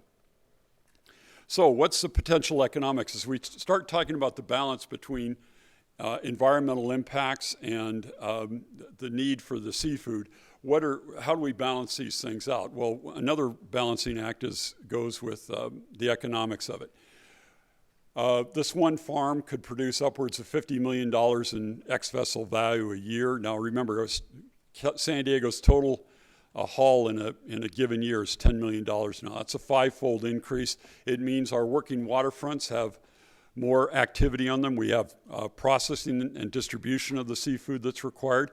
The EDC, the Economic Development Corporation in San Diego, predict that $50 million will result in $100 million in new spending in San Diego, employing upwards of 300 seafood professionals. We have about 2 minutes. Yes, sir. To give you an idea of how big the industry might be, and this will refer back to Dr. Gaines's presentation after this one, if we took the population of California and multiplied it times 14.5 pounds of seafood a year, we'd need about 500 metric tons of whole round fish. Using the technology we're using, which is 10-meter deep cages to a stocking or a harvest density of 20 kilograms per cubic meter, that would require a single cage 1.2 miles in diameter. Now, it's absurd to think that we're going to grow all the fish California needs in one cage, but it gives you an idea of the de minimis amount of space required over a very large area to produce a significant amount of protein for the citizens of the state and for the country. At $6 in ex-vessel value, that's $3 billion in annual sales. At 43 jobs for 100,000, or excuse me, per 1,000 metric tons, that's 21,000 seafood-related jobs in California that would be sustained by this. So we were asked to say what our challenges are. Our challenges are we don't have a well-defined permitting process. Our farm is being proposed out in federal waters, so it isn't directly impacted by the PEIR, and yet at the same time, we want to make sure that it's consistent with it, because we'd like this to be a model for how aquaculture could be grown in a sustainable manner in California. So we're seeking collaborations between NOAA and the Department of Fish and Wildlife. We lack leadership in moving the permitting process forward. So what we'd like to recommend is that we get the department the funding it needs and the direction required to get the programmatic EIR finished. And we direct the state agencies that are involved in the state lands, agriculture, DFW, Coastal Commission, to work on a coordinated permitting process to try to define and delineate not research areas, but aquaculture production areas that could be where the permitting would be less onerous, where they weren't starting from scratch. So use those GIS tools I mentioned earlier and the predictive tools on environmental impacts and come up with ideas and locations where people could start developing aquaculture so we could realize the economic benefits without the environmental risks. Thank you. No, I appreciate that so much, Mr. Kent. We're going to have about 5 minutes for Mr. Gaines' presentation, but which I know you're going to be given. But I wanted to see with the Congressman if you have any questions, or would you like to be able to hold until after this second presentation? It's completely up to you. No, I know. I'm just looking to the Congressman if you wanted to. Maybe I should let all the That's great. go. And then, yeah. Perfect. All right. So, Mr. Kent, you have 5 minutes for this presentation, and do appreciate all your work on this, and we're grateful that you're here. Thank you. Dr. Gaines is the Dean of the Bren School at the University of University of California, Santa Barbara. And we've been working with him on a project for marine spatial planning in the Southern California Bight for Aquaculture Development. And this presentation also looks at the demand for protein production. If you look at 1980 production, about 150 to 170 million metric tons of protein production from animals. The vast majority, it's over 70% from meat, 28% from fish. Compare that to 2011, you can see the growth is well over 400 million metric tons now. And then if you look at the growth for 2050, there's the additional amount of protein that's going to be required to feed the world. So what does that mean? Any production that we have of food has impacts. We need water, we need space, we need, if we're growing fodder to feed to the animals, then we can sequester some CO2, but getting that fodder to the animals and then the methane or whatever produced from the animals, the emissions from those animals themselves can be problematic. You need to put all that into balance. So if you were to look at gigatons of carbon dioxide added to meet that goal and that 2050 goal of production, you can see that beef and mutton have the largest contribution to the carbon load associated with animal production. You look at fish aquaculture and unfed aquaculture, mussels and that sort of thing, you can see that it's fairly small in comparison. Of course, plant-based protein is the best way to sequester CO2 or not produce CO2. Compare that also with water. Now, fish aquaculture down here on the right-hand side, that's primarily freshwater. We use very little fresh water in growing marine fish. But compare that with pigs, beef, and goat, mutton, and it's obvious that the amount of fresh water used is rather dramatic in comparison to other forms of protein production. A recent report in 2012 from Conservation International, working with World Fish, published a report that said that aquaculture is by far the most ecologically and environmentally sound way to produce animal protein for human production, or consumption, excuse me. far better than any other form of terrestrial of agriculture that we have. And then finally, you look at the area required, the space required. Same sort of trend. We use an awful lot of space to grow McDonald's burgers and for having the bacon we want to eat in the morning, as compared to fish aquaculture, which is quite a bit less. And again, as I mentioned earlier, the amount of space out in the open ocean is relatively small in comparison. So, ending on that note of that part of the talk on the space aspects of it, marine spatial planning is something that folks have talked about for some time. Is there a way that we can start taking a look at the ocean and finding out how much space is available? And Dr. Gaines's team has been doing that. We have 2 minutes, sir. Thank you, sir. Finfish and net pens, bivalve on long lines, and seaweed on long lines. So this is first looking at constraints, navigational areas, marine protected areas, areas that where their naval operations and that sort of thing are where you start. So you want to take those zones out of the question. Then they looked at depth contours, bottom substrate, avoiding certain hard bottom substrates. And these green and yellow dots here represent the results where they have from Point Conception to the Mexican border. And most of these spots are all within the coastal zone. That's why the PEIR is so critical, is that our real future development for aquaculture in the right depth zones that we have available to us here is really going to be in the coastal zone of California. There's a scale up there, a legend, either kind of production in one color. I think yellow is a fish, and you can read that yourself more readily than I can. So, as I mentioned earlier, we have to take all of these environmental effects together. The environment itself affects the animal that you're trying to grow. If the temperature's too warm, the animal gets weak and can be prone to disease. Also, you have the concerns of what can happen with the animal's impact on the environment, but there can also be positive impacts as well, creating habitats, carbon sequestration, filtration, increased productivity, and nutrient absorption are all benefits that can be realized by aquatic farming. You have about 30 seconds, sir. Thank you.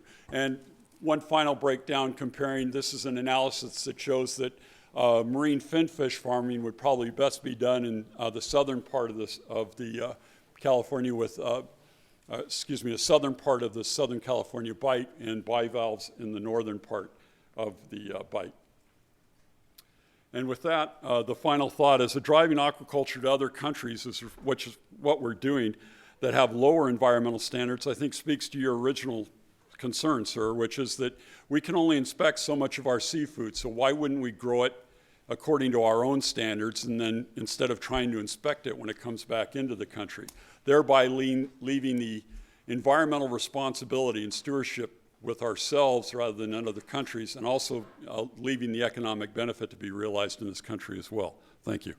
Thank you so much. Mr. Kent was hitting double here for both presentations, so we appreciate that. Thank you very much. Going to turn it over to the Congressman for questions and comments. Well, thanks, Mr. Chairman, and I would welcome responses from either of you, but I just wanted to express that I, for one, certainly see the value in the shellfish aquaculture that we have in California and other parts of this country. I've seen how sustainable and innovative and productive it can be. I've seen good results from inland catfish and sturgeon and trout farming, but I get a little conflicted about offshore finfish in California for a number of reasons. I can absolutely appreciate where you're coming from with your presentation. When you look globally at the state of overfishing and the lack of control we have and the lack of standards we have over the amount of seafood that we import, and that's a very, very well taken point. When you project out some of the numbers that you have, when you look at the carbon footprint, as the last presentation did, that's all very compelling. Although I've seen similar presentations that suggest we should all be eating insects, because apparently the global warming footprint of, if we could just get over our repulsion to eating crickets, apparently it's the most wonderful, productive food source in the world. So I take that piece with a little bit of a grain of salt. But I'm thinking about salmon here in California. And so, you know, it's interesting to see the study in the Southern California Bight where you're doing a little bit of a spatial planning exercise, but it seems to me that just as important as sort of the location analysis, we've got to think very carefully about the types of species that would ever be permitted for offshore aquaculture here in California, because we've got a lot to lose. And when you show that graphic about the wild-caught fishery kind of hitting a plateau, you know, I think immediately that, you know, our salmon production has actually declined quite a bit during that same period where wild-caught fishing has plateaued. And we're putting enormous efforts into the restoration economy and into public policies that are trying to bring back that wild-caught salmon industry. So I'm concerned about anything that would compromise it or even potentially put it out of business. I'm just putting it out there. I suspect others have some of the same thoughts. I'm sure there are going to be some species where some of these trade-offs don't even come into play, and we should absolutely move forward with something. But I worry a lot about getting on that slippery slope to salmon pens off our shores. And then if you've got salmon pens, well, wouldn't it be even more lucrative to just splice a few genes and have some transgenic salmon? And we know from things that have happened elsewhere that there are things that can and will go wrong, and I worry about the protection of our wild-caught salmon fisheries and the resource. So would certainly welcome your feedback on any of that. Well, salmon's a moot point in California because it wouldn't be legal to culture salmon in cages in California. A law passed by Scheer. AB 245 in 2001. Thank you. Well, that's great, but then get out into the EEZ and it's a little bit different. Well, you'd still have California can still ban the landing of seafood it doesn't want landed in its ports. So maybe I could see a preemption argument under Magnuson-Stevens, but I don't think it's that simple. From my standpoint, the competition in salmon is so great right now that there really isn't much of a reason for us to try to farm salmon. Yeah. We've got 500,000 metric tons being grown in Chile every year, and 80% of the salmon that's consumed in the world right now is farmed. I mean, that's the reality of it. If we'd wanted control over how that was done, we should have grabbed that a long time ago, and we just don't have that now. It's a commodity. Costco sells 300 metric tons a week in its market. So salmon, I think, salmon's a wonderful example of what aquaculture could be if it was done correctly, and unfortunately all the bad lessons, the hard lessons have been learned by the Chileans in the way they did it wrong. And well, they don't have a wild salmon population to mess up in Chile either. Right, so exactly. Same in New Zealand and other places. Yeah. And there's a lot to be done relative to the wild salmon population. Give you an example, one of the big concerns about finfish, carnivorous finfish aquaculture has been the source of the protein. Now, we've been working on diets that use soy, but we've also been working on diets that use fish processing waste. So in the same way that you can have a cow that's been raised on protein that's derived from chicken feathers, we could be growing yellowtail using ground up meal from what's been processed after a salmon's been filleted. There's estimated to be over 75,000 metric tons of salmon waste a year in the Pacific Northwest that's just ground up and thrown overboard. If we could capture that protein and that oil and turn it back into a fish meal that then could be fed to catfish, striped bass, any one of another species, we'd start to vertically integrate the whole supply chain, much in the same way we do with a lot of agricultural products now. We don't want to waste protein, but until we have an industry that wants to utilize these solutions, these sustainability milestones that we can overcome, there's really not much of a reason to do it. All the effort we've put in to date has simply gone into teaching Mexico how to sell fish back to us. So having an industry that has these problems to be resolved as goals puts guys like my organization and the Bodega Marine Laboratory to work, because now we've got something solid to work on. I get that, yeah. Okay. And I don't hear you disagreeing with my concern over being very careful about the type of the species that are chosen for offshore. Of course, I would, and I think it's ridiculous to grow salmon in Chile. I wouldn't take barramundi from Australia and grow them in a cage off the coast here. But native species that we have here, ones that are commonly found, certainly. Oh, thank you. Other comments? No, that's great. Thank you so much. So, want to talk about out on the ocean versus inland, and I think that you had just mentioned Chile and learning some valuable lessons on how they, particularly early on, did it wrong. But I think we've seen challenges, whether it's British Columbia, Norway, in Asia, about overstock pins and what is done to ocean waters that have been close to shore, whether it's issues of pollution or disease within the stock. Can you talk about that? Because I think, candidly, that's one of the first issues that everyone goes to are some of the ways that other countries have done this wrong and that it would be done here in California. Right. Because they've read about it. So talk us through that. And then if you also don't mind, why not do that inland? Because we've seen inland farms have success as well. And if you can compare and contrast the two as well. Well, on the first one, my veterinarian explains it as the health triangle: the environment, the organism you're growing, and the pathogen in the environment. If by overcrowding the environment, you degrade the environment, that allows the pathogen to come in and become a problem.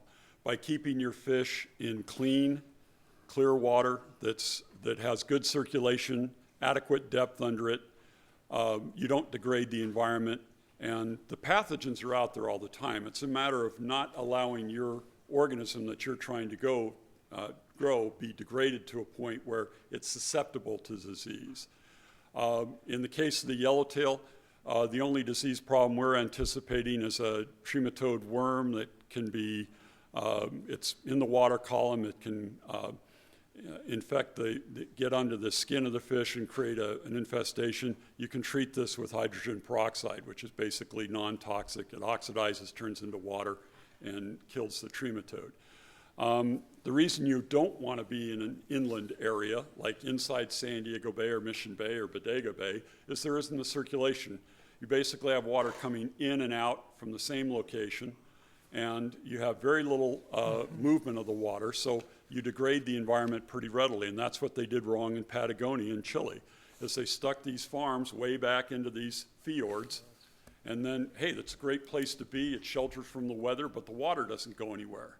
So neither does the metabolites from the fish, so the water degrades. And to your other point, inland. Well, we've worked with groups. We've provided juvenile fish to groups that have recirculating systems. And, their big idea was that, well, I'm talking about Hudson, New York, 2 hours outside of Manhattan. We gave them yellowtail. They grew them up and sold them for $16 a pound in the New York market. And unfortunately, they went out of business. And they had an electric bill that would have shocked you. It was amazing. And when you balance out the cost to grow and the carbon footprint associated with all that, you still have the feed issue, you still have disease issues, you still have all these same issues you have with growing an animal. But now you have the power, the recirculation, the land cost, the equipment cost to do all that, as opposed to a cage that's out in open water where you don't have any measurable impact from metabolites on the bottom or in the water column.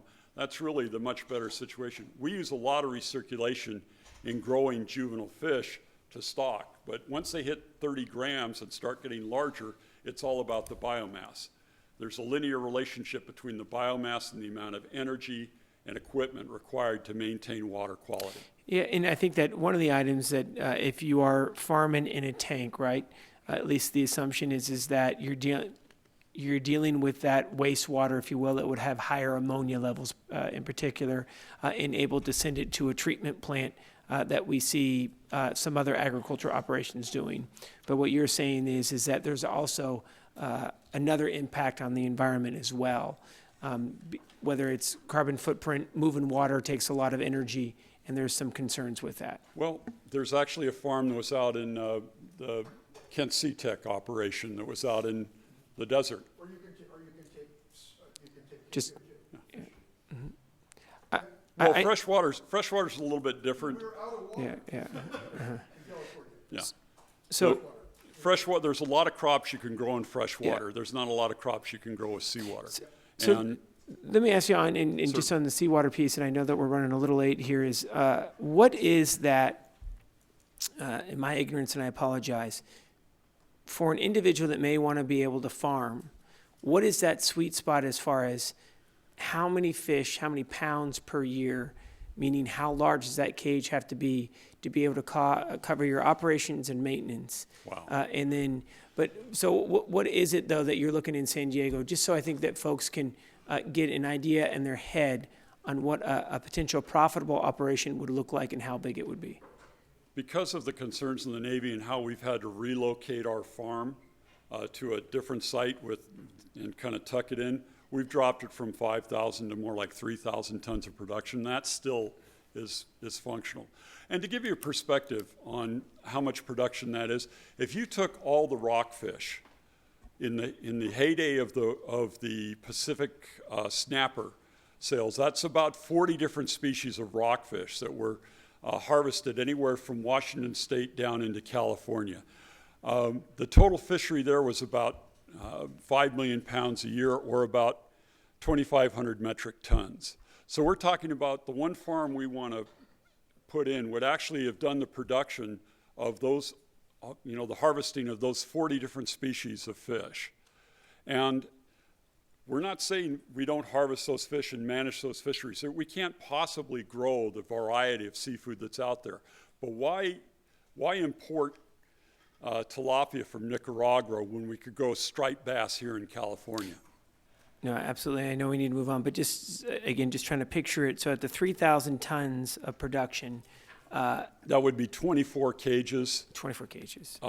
And each crop would take about 18 to 20 months. So only half of those cages would be harvested for the year class each year. So 12 cages a year would be harvested and 12 would be stocked. That's great. Okay? No, thank you so much. Thank you. Thank you for your time. Anything else, Mr. Congressman? I do appreciate that, Mr. Kent. Thank you very much. As we all know, aquaculture is quite diverse. We heard Mr. Kent in regards to finfish. We're now moving on to our shellfish panel. We have John Finger, who is the co-founder and CEO of Hog Island Oyster Company. And the North Coast is famous for oysters. And in fact, the North Coast grows more oysters than anywhere else here in the state of California, which we're grateful for, and for all the hard work. We're going to turn it over for a 5-minute presentation to Mr. Finger. And then coming down from Mighty Humboldt today, we have Greg Dale with Coast Seafood Company. But Mr. Finger will kick us off. It's good to see you, sir. Go ahead.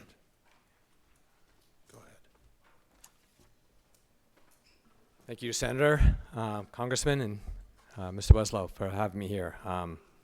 We're about to enter the low-tech part of the presentation here. It's our shellfish guys, so it's a little different.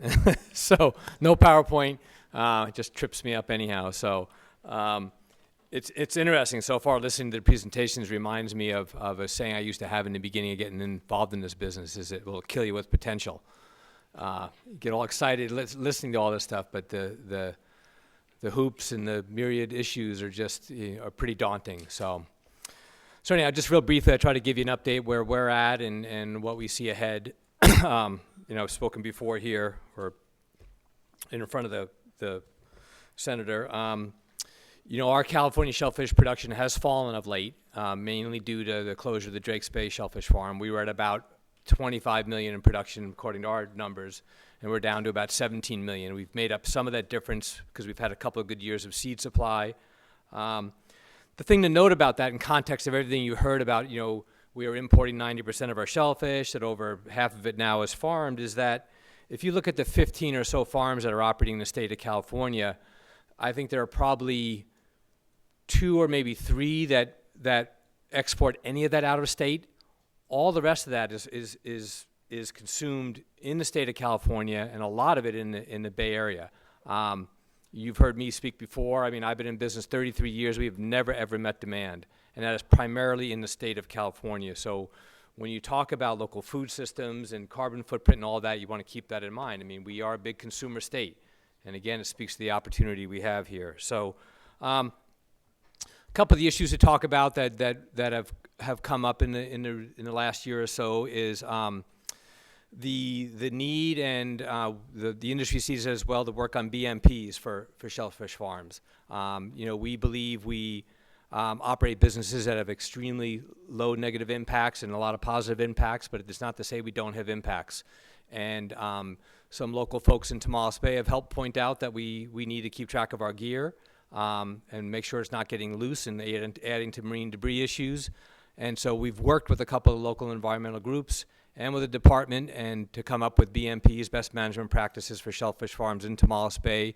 We've handed that off with the blessing of some of the people who brought this forward to the department, and I think the department is trying to work through about how to incorporate those into leases and use those as a model in other places of the state, especially as we go forward to think about expanding our footprint within the state. We definitely need to make sure that's figured out.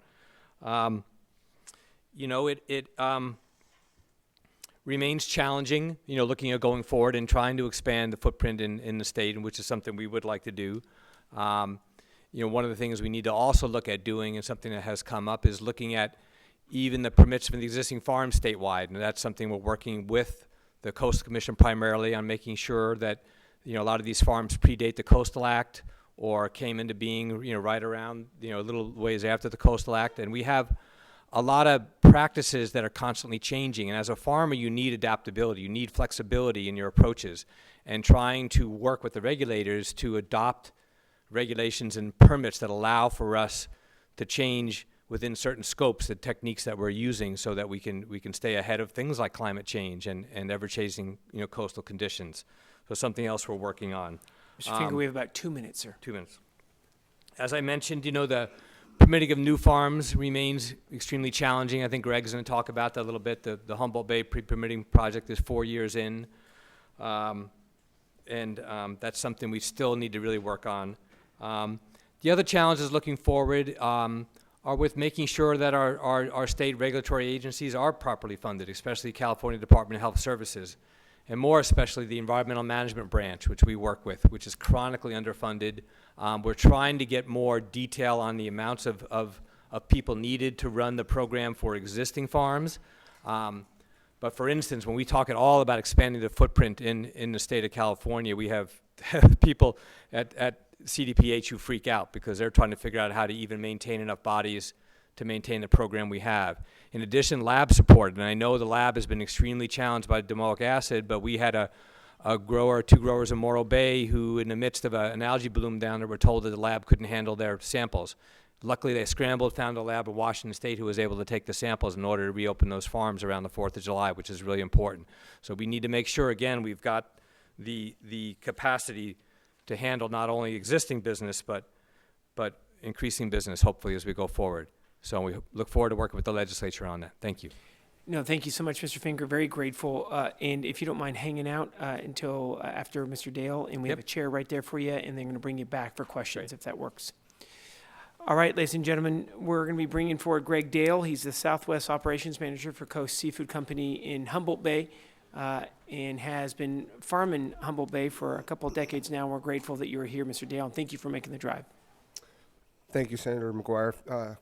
Thank you, Congressman Huffman and Crabpot Tom, which has a double meaning in our county. Just for the record, I wasn't even born when John Finger started his business. Thought I'd bring that in. So I'm going to talk a little bit today about some of the obstacles, the barriers that we see in aquaculture, and I think Don's presentation is along those lines as well. We've been working on a pre-permitting project in Humboldt County, or in Humboldt Bay, for shellfish aquaculture, and I think most of us do feel that is the proper way to go about this. There's several ways to look at it. I think programmatic permitting and moving through that process in a programmatic manner, that would cover the majority of the farms is smart and efficient and would do a good job for both the environment and for the industry. It's certainly working better for marijuana than it is for shellfish culture. I was told yesterday that it's easier to get a permit to grow pot in this state than it is to get a permit to grow shellfish. Just thought I'd throw that in there.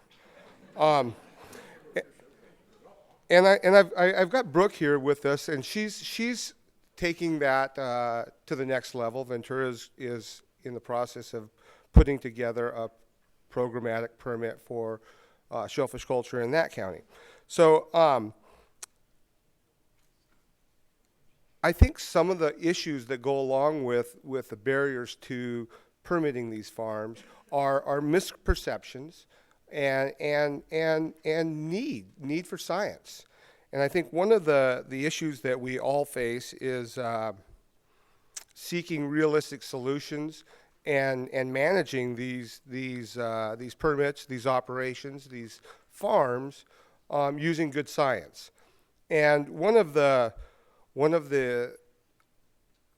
I found it very interesting that this was brought up by the head of NOAA Fisheries, Eileen Sobek, said, NIMS has a $900 million, almost $1 billion budget. They spend about $540 million on fisheries management, and they spend nearly zero on aquaculture. And as you've seen from some of these charts and graphs that they've shown, wild fisheries has been flatlined for a number of years, and there's a significant opportunity there to grow shellfish. We need science, we need help. And I think from a legislative standpoint, I would like to see some emphasis placed on California Department of Fish and Wildlife. I would like to see some emphasis placed on NIMS to use some of that money to promote science in assistance to aquaculture, shellfish and finfish. You have about 2 minutes, Mr. Dale. Thank you. I don't think we need to get in a hurry. I think we need to get in a hurry to get the science and the funding going. I don't think we need to be in a hurry to permit and place farms out in places. I think we can do it right. I think we can manage around some of the significant issues and misperceptions that are out there. Congressman Huffman, you said, what can we do about the blob? And we all have strong feelings about why that blob is there. But I think carbon in our atmosphere is an issue. Jen and I were talking about 8 to 10 degrees warmer ocean. If that doesn't freak you out, that in itself is enough that makes me stay awake at night. I think growing food where we live is a good solution to that. And I think shellfish culture and finfish culture can help in that regard. And I do support a Hog Island cricket farm. Good. Just sort of nice. Hey, there we go. And it sounds like you're on record that global warming is not a hoax perpetrated by China, right? Is it? It's pronounced Gina. Nice. Hot dang. Hey, see, there we go.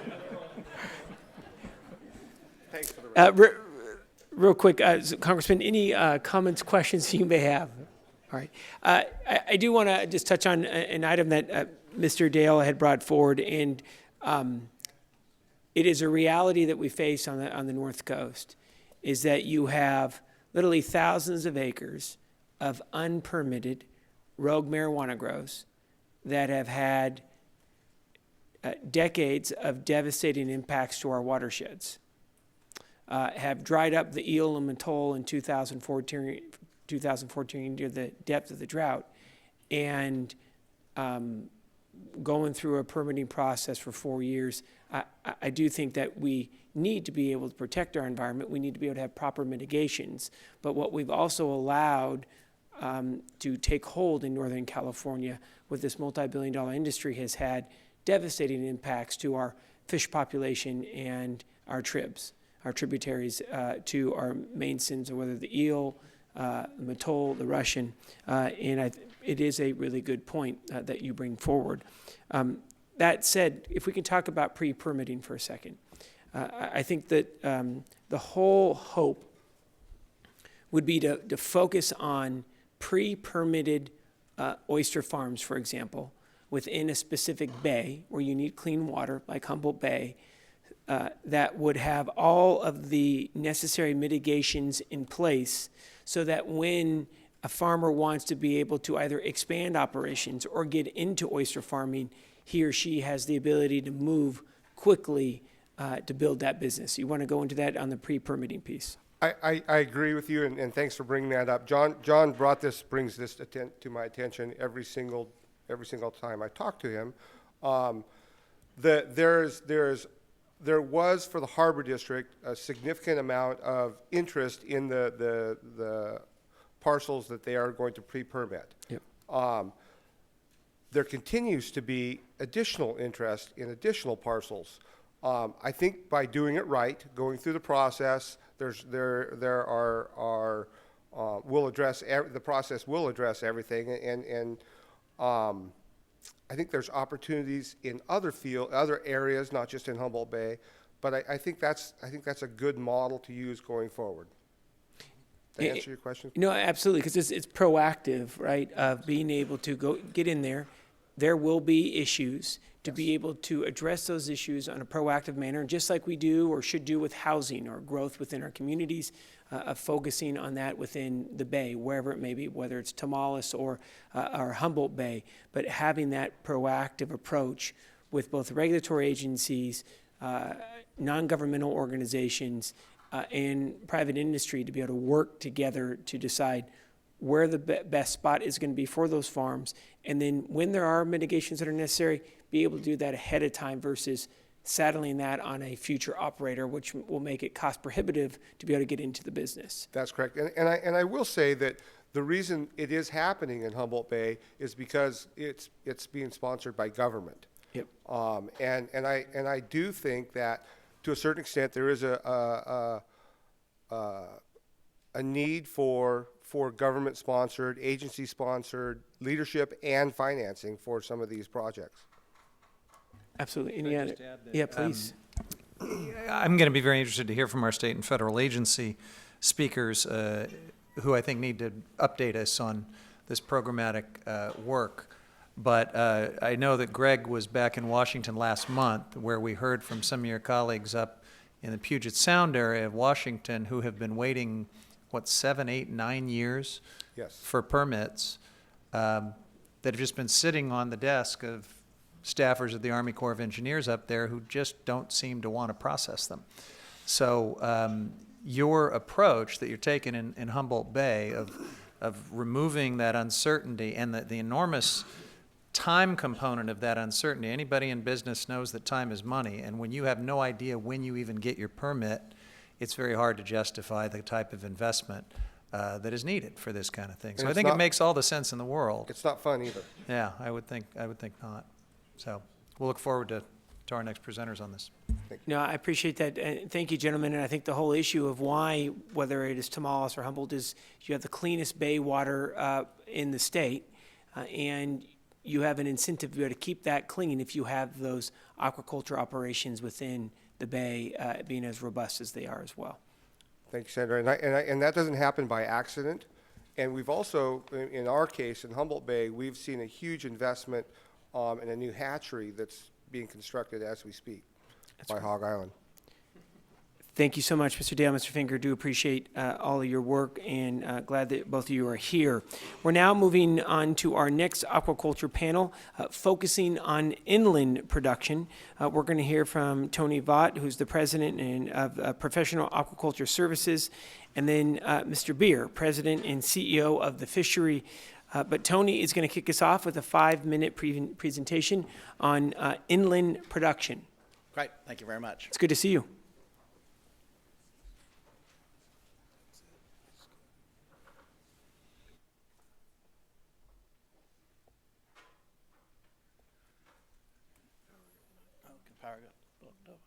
Is that up there? Is how we put that one?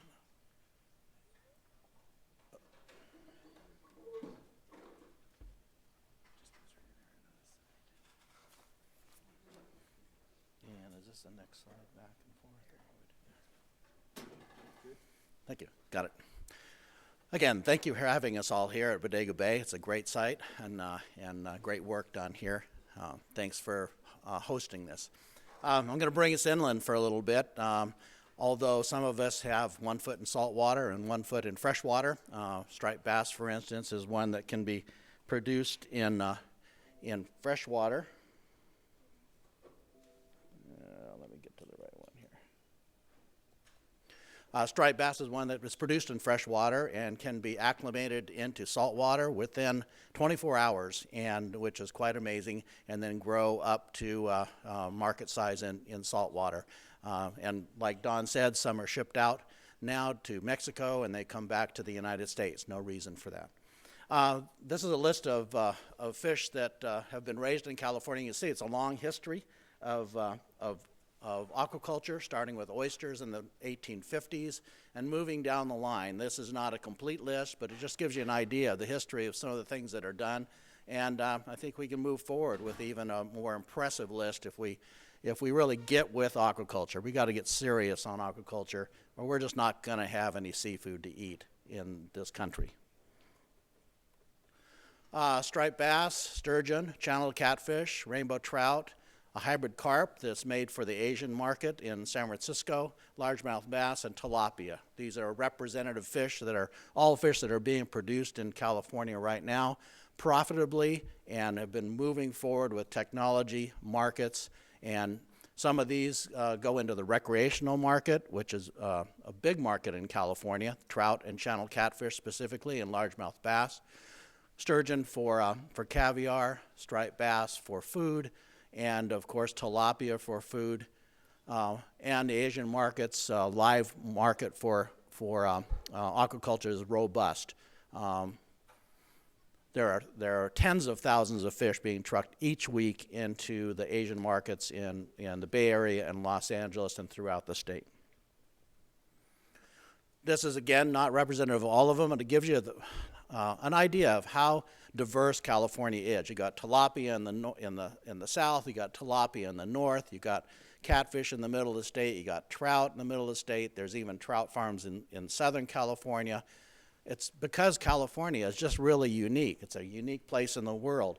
It has different climates, it has different topography, it has different water, it has geothermal water, it has water that is caught in reservoirs that's used throughout the state.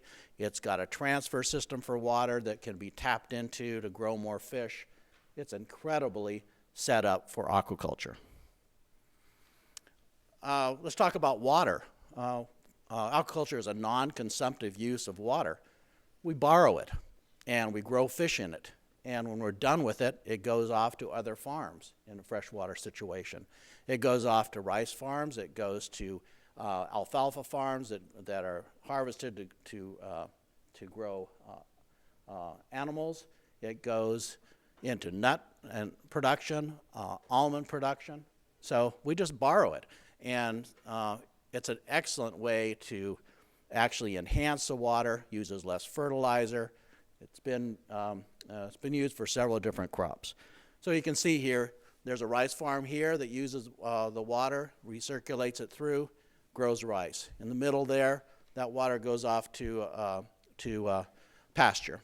And over on the other side there, several crops are growing around that farm. If you look at freshwater fish farms in California, they're surrounded by greenery, and that's because they're productive and they use the water. Very little water goes into the environment from fish farms. It's utilized and only borrowed. Aquaponics is gaining a lot of press these days. I think the farms of the future are going to look totally different. 50 years from now, we're going to look at the farms that we grew, acres and acres of lettuce, acres and acres of everything. And we're going to have farms that are technically set up for smaller footprints. Aquaponics is the use of fish. The water goes through the plants. There's no soil involved. It's recirculated through those plants, goes back to the fish. And a lot of work needs to be done to make the economic models work. But I think you're going to be seeing more and more of this. We have about 2 minutes, sir. Okay. fingerling production inland for saltwater farms is being done. These are striped bass eggs to the right there, production of striped bass and the fingerlings. We talked a little bit about support of aquaculture. Feed companies are working very, very hard to cut down on fish meal and eliminate it by use of algae and use of soybeans. And so we're not going to be using fish from the ocean to feed fish. In fact, we're not now in many cases. So this builds business in California. There's feed companies that are in California that can grow. There's feed companies that want to come to California. We just need more fish growing.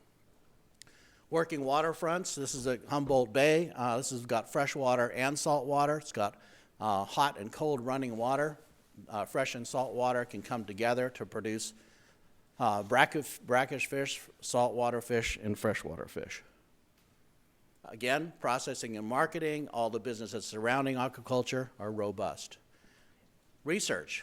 We didn't talk a lot about this, but California has been the leader in research in agriculture for years, and the rest of the country and the world has benefited. Same thing can happen with aquaculture. We need to make sure that we have robust research in California that supports aquaculture around the world. Opportunities, over 24 species growing for recreation and research. Research on new species is ongoing. California is poised to lead in aquaculture production and research. Aquaculture hatcheries and onshore support will grow to supply farms as production increases, and demand for seafood will see a steady rise. Well, what do we need? We need to promote and protect aquaculture. Make sure aquaculture is considered when crafting agriculture and fishery policy. Help streamline the permit process to assist in dialogues between fish farmers and agencies. Permit processes that cost hundreds of thousands of dollars discourage aquaculture growth. Insist that groups opposing aquaculture use sound science as a basis. This is really important. We can't be fighting things that have no basis for, in fact. And we need to recognize the economic and environmental benefits of aquaculture. So, like I said, we need to get with it in aquaculture, or we're not going to have any seafood in the United States and quality seafood. The rest of the world is eating it at home, and they're not sending it this way unless it's going to be $20 or $30 per pound.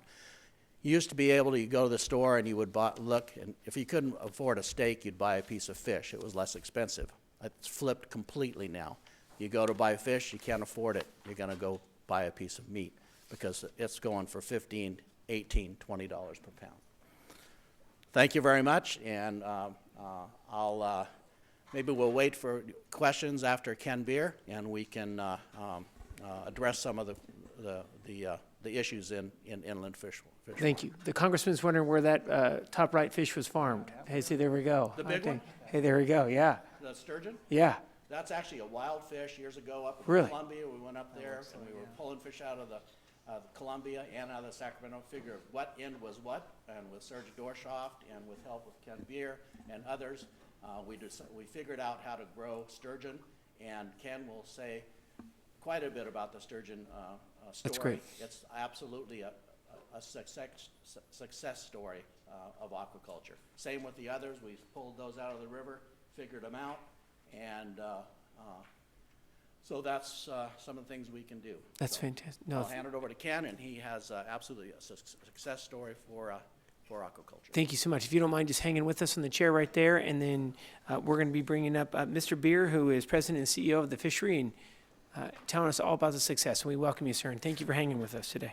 And get that picture off, especially the one with me without the shirt. Hey, there we go. Hi, Dave. I'm going to have to change this. I didn't realize. I knew I was supposed to tell a story. I didn't know it was supposed to be a success. Hey, see? But my story in 5 minutes here, I'm going to start in 1976, because that's when I started. And can you hear? Yeah, just flip that off. Anyway, you remember 76? Gerald Ford versus Jimmy Carter. We're all wearing win buttons. Anybody remember those? Whip inflation now. It didn't work for Gerald Ford either. Anyway, in California, there was a couple trout farms growing cold water, a couple catfish farms down in the desert, And then there are a couple of us in the Central Valley that had 70-degree water that were looking for a fish and struggling to try and grow catfish. And it wasn't working all that well. So I'm going to fast forward here. We were regulated by Fish and Game, but it was a pretty ad hoc arrangement, basically based on regulations that were developed for fishing. And they really didn't know what to do with us, but weren't too worried about it. There weren't very many of us. So I'm going to fast forward a couple of years. The legislature, in its wisdom, granted some funding to UC Davis to hire some professors. And I think some of that money, in fact, made it here to Bodega Marine Lab. A couple of years later, at UC Davis, we spawned sturgeon for the very first time, 1980. 1981, Cal Fish and Game, I'll call it Fish and Game because that's what they were then, and the Fish and Game Commission granted permits for private growers to raise sturgeon. 1982, the legislature came to our rescue again and legalized the sale of sturgeon. It had been illegal for decades to prevent poaching. So, in record time. So let's really fast forward. 2016, where we're now producing about 15 to 20 tons of caviar here in California, about 2,000 to 3,000 tons of sturgeon for meat. Farmed caviar now has largely replaced wild caviar throughout the world. There's essentially no wild harvest of caviar anymore.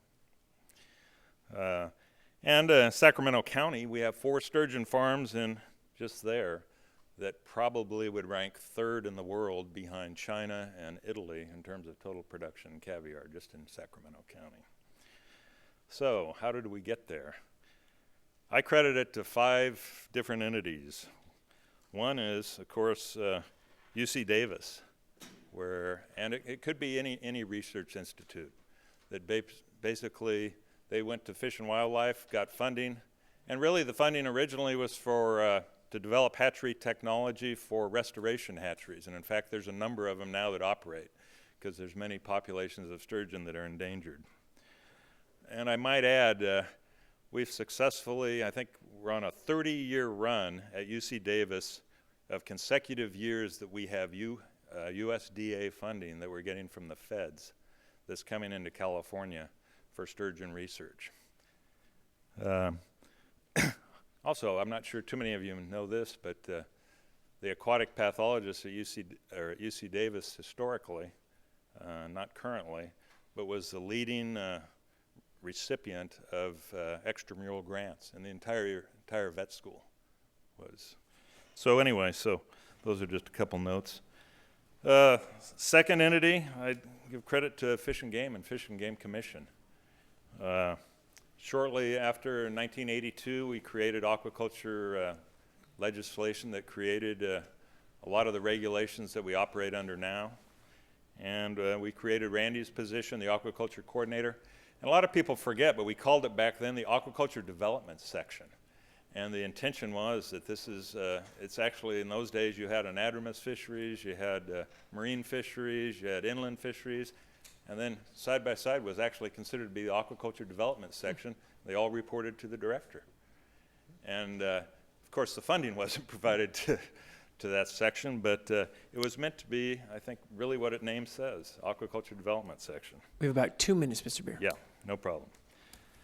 I give credit, of course, to the state legislation. Back then we had, some of you may remember Senator Barry Keene. He was our champion, really, and championed our aquaculture legislation, attended a number of our conferences, had great fun, but you really need that. I'll give credit to our association, California Aquaculture Association, which was newly formed, that had a lot of active industry participants, and it's basically, I mean, it comes down to that. You can't expect government to do your work for you. You basically need to have participation from your association. And finally, I'll pat ourselves on the back, the individual entrepreneurs and fish farmers that were willing to take basically just some initial research on how to spawn wild fish and then take it and develop really an industry. So those 5 things. So kind of translating it into what is needed here, saying, well, you need to have that collaboration. And so maybe that can be used as a model going forward for the marine industry, I don't know. But the other thing I will mention is the financial payback that we've had from that initial funding and whatnot. again, I mentioned all of the research grants that have come into UC Davis, partly because there is an industry, and there wouldn't be the industry without that research coming in. So we've been able to kind of pat each other on the back. But it's been a real good collaboration. It's worked well with sturgeon. It has been a success story for California. And we'd like to see it with other species. Thank you. Thank you so much, Mr. Beer. We appreciate you being here today and grateful. Would like to be able to turn it over to the Congressman to see if there are any questions or comments. No, not at this time. Okay, thank you. Just a question for Tony. Ken, feel free to jump in here. Is that, can you talk about growth, what you've seen on that inland side over the last 20 years? You had said a couple trout farms. Now we're seeing 15 to 20 tons of caviar, third in the world behind Italy and China. Go into that a bit and the growth that you've seen. And then also, how much of the product is staying in state? We heard from oysters that most of it is consumed in state. Is it mostly domestic? Can you walk us through that a little bit? Yeah, unfortunately, I'd say inland has been pretty stable for the last probably 15 years anyway. There's been segments of it where it's increased. Certainly sturgeon is one. Trout has been impacted a lot by the drought. Their springs and whatnot are probably down about 30 to 40%. In fact, one of the big farms that relied on irrigation water, for the first time in 30 years, they got zero, so that had to shut down. Catfish has probably been stable at best, and other species. And yeah, to me, it's unfortunate in California where you really have a lot of water that's being transferred and whatnot. You have big, fantastic market, but the level of production overall, I think, has been pretty stable, and Tony probably knows even better than I do. Yeah. There's a couple factors. We've had a lot of really inexpensive fish being imported into the United States for a number of years, and it just comes in cheap, and there's no way we can compete with it. That's changing because I've had foreign people come and say, we want to grow fish in California and send it back to our country because we're running out of fish. They're not going to be sending it back into the United States anymore. So that brings it up to where fish are bringing a higher price. And so most of the market for freshwater fish has been in the live market. Doesn't mean it goes live and it just goes to the consumer. Restaurants buy it there. All the fish go into the live fish markets in the Bay Area. They're distributed by everybody and they end up everywhere.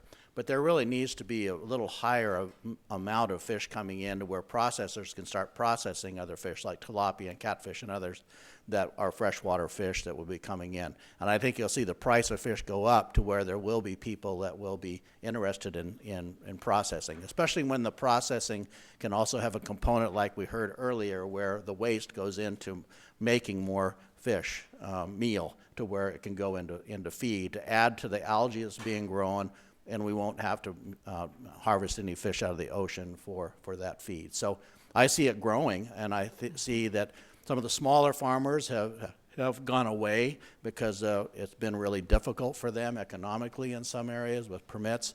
Some of the larger fish farms have grown, but I see it growing. There's just no way we can go any other direction than growth in both the saltwater area and the freshwater area. I'm really excited about it for the next 15 or 20 years especially.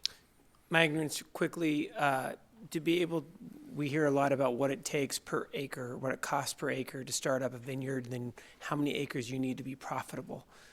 What is it, if you were to say whether it is trout, sturgeon, tilapia, what's it take capital-wise to be able to get you built, your first crop raised, if you will, and then out to market? How much does an individual need to be capitalized? You sound like the phone calls I get in my office. That's the first question they ask. And it's a difficult one because sturgeon and different freshwater fish are different, and there's tanks and ponds. Used to be kind of a rule of thumb. Catfish, for instance, you needed at least 100 acres underwater to grow catfish and produce those fish. I think that's gone to a different level where you can add tanks to grow one type of fish like Ken does.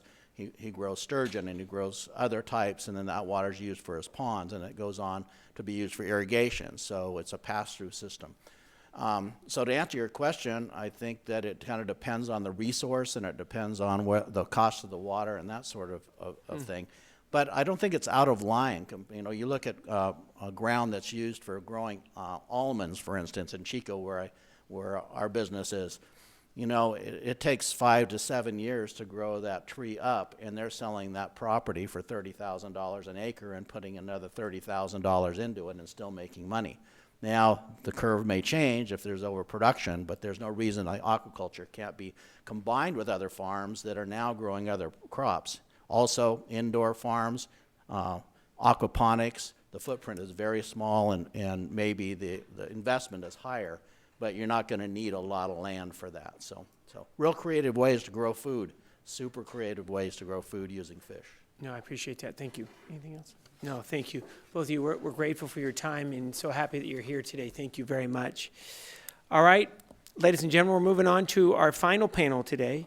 And that is in regards to hearing from state and federal agencies. We're going to start with Mr. Lovell. He's the State Aquaculture Coordinator with the California Department of Fish and Wildlife. And then Diane's here, who is the Aquaculture Coordinator for California for NOAA Fisheries. Mr. Lovell, it's good to see you as always. Thank you so much for coming out to Bodega Bay. Beautiful day today. My goodness. And you have 5 minutes, sir, and the floor is yours.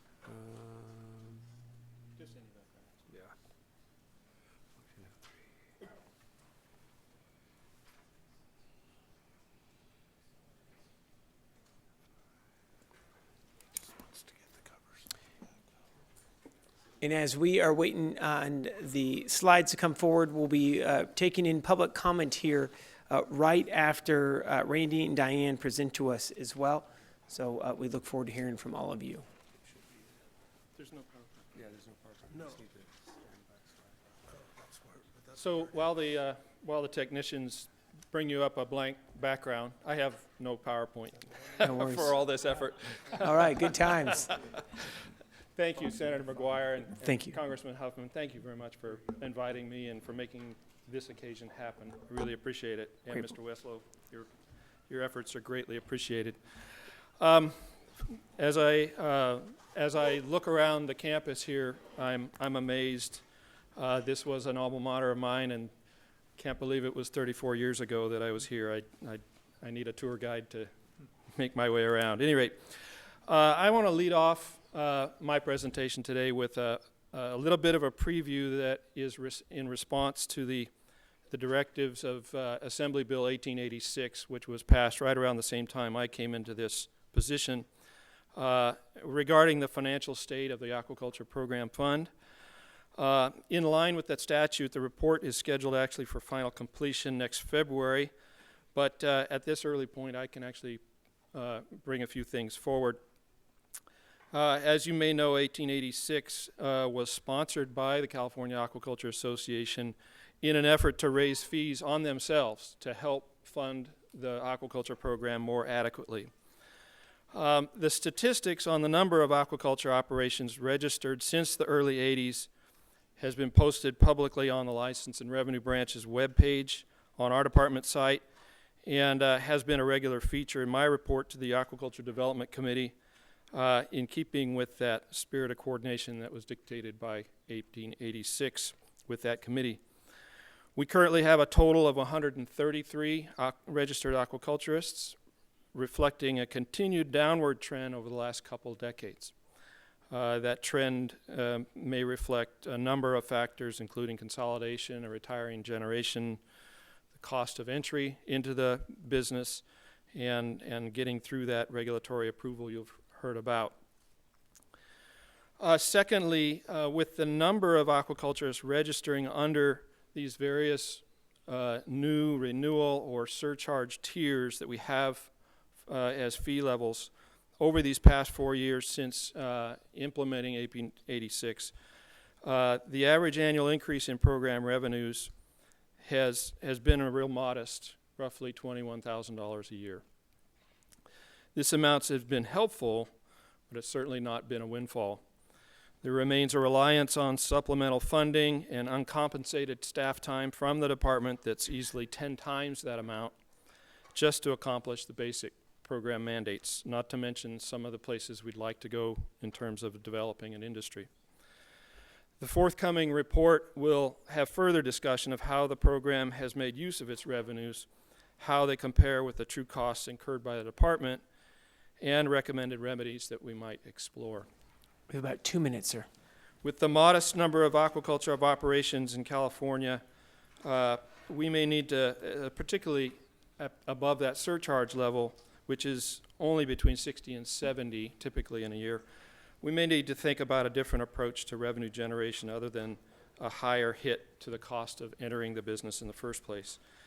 Sharing the success of a growing industry through ad valorem revenues seems to make more sense than the creation of a higher cost of entry that serves as a further barrier to new producers and growing the industry and the surrounding working waterfront. I look forward to a discussion with you that includes my leadership and the affected stakeholders as well, so that expectations can more accurately match revenue realities, and so that our program can better meet the desire by the state to encourage and expand the practice of aquaculture as declared in the Public Resources Code 826. As far as other projects in progress, I'm going to try to clip through this pretty quick. Lakes and Reservoirs program in our department's Fisheries branch and my office are exploring a cooperative plan with private industry and other stakeholders to help restore Sacramento perch, another new species that actually this effort would provide conservation, recreation, and aquaculture opportunities. It involves a very special fish, one that's been through quite a genetic bottleneck. So we're working on assessment of sac perch genetic diversity across the state first, so that captive breeding can be deliberately directed, and it's hoped that this will provide a model for future cooperation between the department and industry in partnership to enhance both conservation and restoration efforts, while also facilitating commercial opportunity. About a minute. A strengthening of best management practices by shellfish growers was mentioned earlier. We are working with the Fish and Game Commission staff on language that will provide both a rigorous level of standard, along with a flexibility to work with growers on their operations and to facilitate a more nimble, responsive approach. If we put it into the lease terms of leases that are of the nature of 10 to 15 years, best management practices are much more difficult to keep updated. But if we can, what our plan is to suggest regulations that would require best management practices be submitted for approval by the Commission, and those practices would have certain sideboards and basic requirements that we'd like to see. Some promising tools that I don't want to take Diane's thunder away, but Dr. Gaines' work at Santa Barbara and work from NOAA has been exceedingly helpful in looking at the offshore environment, and there are reports that are available to the public online from a series of workshops and modeling efforts with regard to offshore aquaculture. There are materials that have been put together by folks at NOAA that look at the environmental impacts of things such as marine cage culture, marine mammal interactions, and so on. These are invaluable tools that were not available when I started in on this 4 years ago, and so the prognosis for the programmatic EIR being completed are much better because of some of these tools that are coming forward. Finally, we're going to need you to wrap up, Mr. Lovell, and I apologize. Okay. I want to make one last parting comment to think about, and it's to point out a tool that already exists in California. In fact, it's replicated across the country, and it helps surmount challenges faced by upgrading clean water infrastructure. You may be familiar with the Clean Water State Revolving Fund. It's seeded by Congress, and it helps local utilities spread the cost of environmental compliance and construction through a loan program that's now administered by State Water Board. It's a way for government to provide assistance through its own barriers without shortcutting and to overcome the high cost of better water systems. And the loan repayment track record has actually been very good. I wonder if a similarly pooled fund, along with permanent staff support, might help provide CEQA navigation assistance and could help reduce some of the barriers that inhibit the development of California-grown aquaculture product. So I'd be happy to discuss and explore that at a future time. No, that's great. Randy, thank Thanks you again so for your much. time. No, we're really grateful. If you don't mind just hanging right there. And we're grateful that Diane is here. Really good. And look at that, bringing gifts and reading material. I love it. My talking points and a handout, and then some of the documents that Randy alluded to. No, thank you. Diane Winham is the Aquaculture Coordinator for California, representing NOAA Fisheries for the West Coast region, and we welcome you. 5 minutes. Thank you, and thank you, Congressman, Senator, and Mr. Westlow. I hadn't known about the Mr. Crabpot name, so I'll have to try and add that to my glossary. So, first off, I wanted to just acknowledge Bodega Marine Lab. NOAA Fisheries has been enjoying a wonderful collaboration with the lab, as well as numerous other partners, including the department, academia, even industry representatives on the white abalone captive breeding program and recovery program. This has been a really rewarding and continues to be a rewarding relationship that is informing not only the white abalone management, but also other species of abalone. So thank you very much for being a partner with us in this. The first thing that you'll see on your speaking points that I gave you is I'm presenting an overview of a comparative analysis of various statewide shellfish initiatives, which is something that Senator McGuire had asked me to provide. And so with my California Sea Grant Fellow, Carrie Ekdahl, we produced a white paper, and that is currently in review, or I would have brought it with you, but I do have a summary, which I think is probably more useful to you at this point. So in 2011, NOAA Fisheries issued a national shellfish initiative to encourage and support sustainable commercial shellfish production, as well as wild shellfish restoration and outreach and education. This initiative also encourages states to participate in developing statewide shellfish initiatives, again, tailored to expand sustainable shellfish aquaculture production restoration as part of sound marine ecosystems management. So we looked at 6 states in this analysis that have successful shellfish initiatives: Washington, Oregon, Alaska, Connecticut, Rhode Island, and it does include California, although I wouldn't necessarily call that a success yet, but we have the opportunity to do so. Out of this analysis, and I won't get into the weeds too much, the 3 main factors that bubbled up consistently amongst all of these initiatives as sort of the secrets to success was to have a high level of political support for that state's initiative, a committed and dedicated team that focuses on working on and managing the development and implementation of that initiative, and an influential and sort of inspirational leader or champion. As an example, in Washington State, Bill Dewey was really a critical figure. This champion needs to be someone who can bring people together, work on solutions, but keep that momentum going and keep people motivated.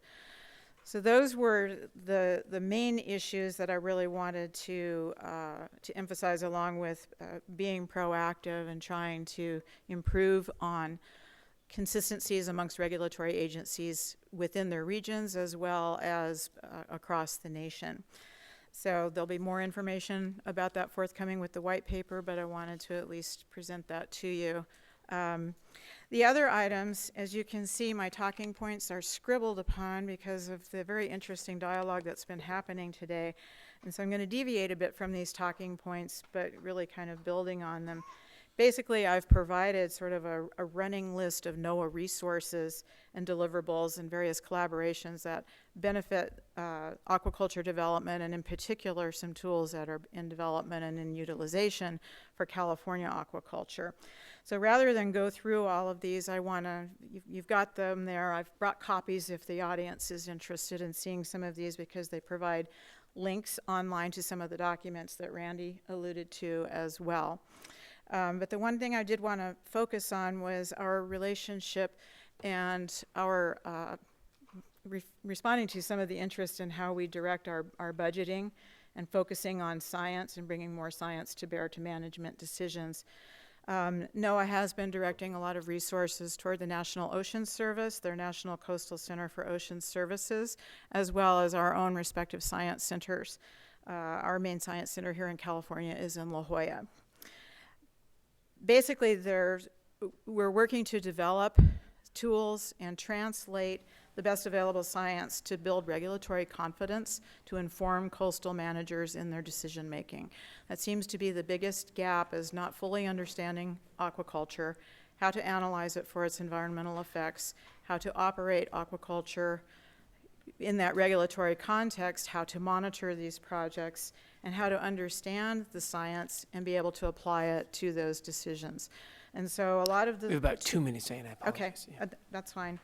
A lot of these tools do inform that process, and so I encourage you to go to the websites and take a look at the documents I brought you. I'm happy to continue this discussion. One of the things that we're doing with Rose Canyon Fishery is a more deep dive on an alternatives analysis, basically looking at what are some of the user considerations that need to be modeled and assessed in a marine spatial planning context, as well as things that don't move and need to be dealt with, like navigation and those kinds of concerns. In particular, I wanted to also mention that the Sea Grant funded project for offshore aquaculture in the Southern California Bight, which was a 2-year project that explored the opportunities and tools for offshore aquaculture in federal waters. I heard your concerns. I did not hear anything I haven't heard before, but I wanted you to know that I hear that, and I think that we have a lot of tools that can be responsive to that and help build that confidence. One of the outcomes from this workshop was interest from all of the state and federal regulatory agencies to engage in an offshore working group. And so I will be moving forward with that effort. I encourage and welcome the committee's engagement both on the California Shellfish Initiative as well as this offshore working group, so that we can start addressing those concerns firsthand, bring that science to the table, and help translate it for you all as well as other managers.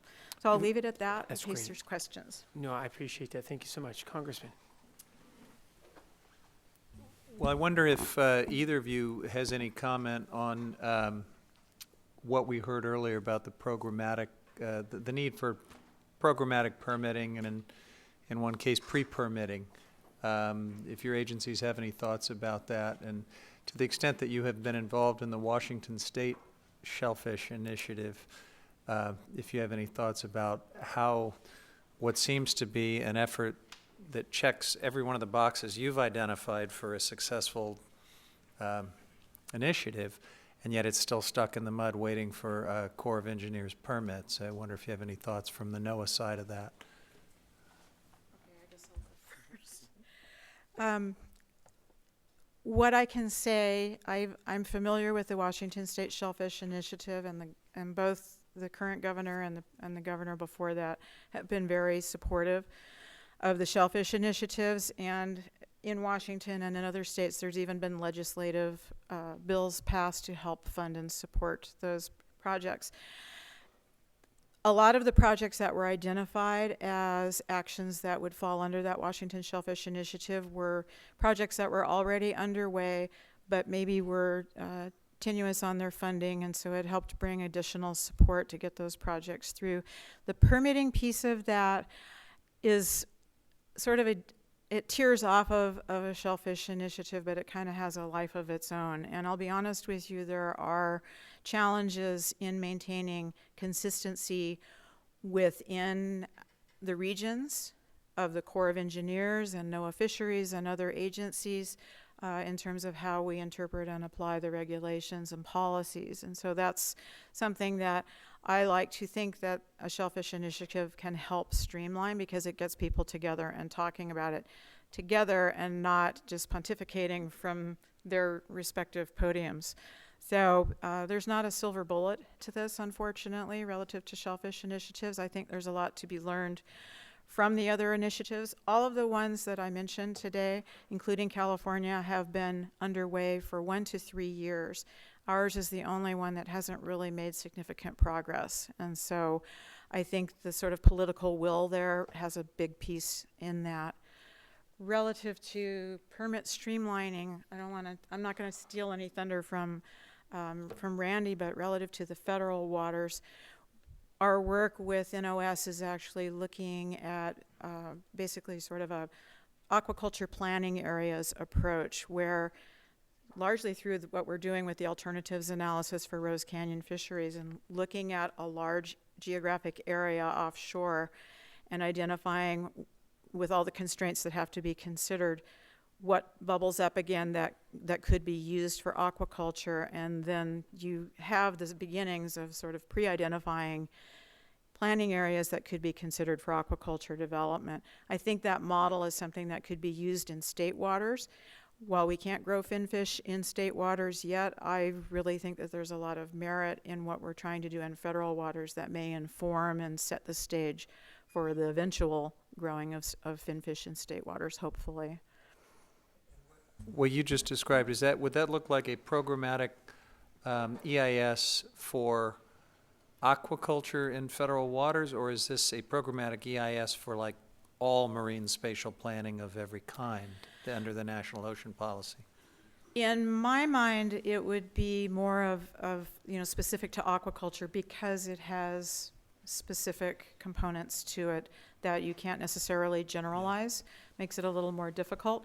But there's also a question of demand. I actually just had this conversation with the Office of Aquaculture out of our headquarters because I was interested in exploring a programmatic NEPA document for offshore aquaculture that individual projects could tier off of.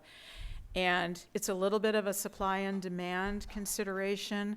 Doing a programmatic EIS is a huge and expensive undertaking for that lead agency.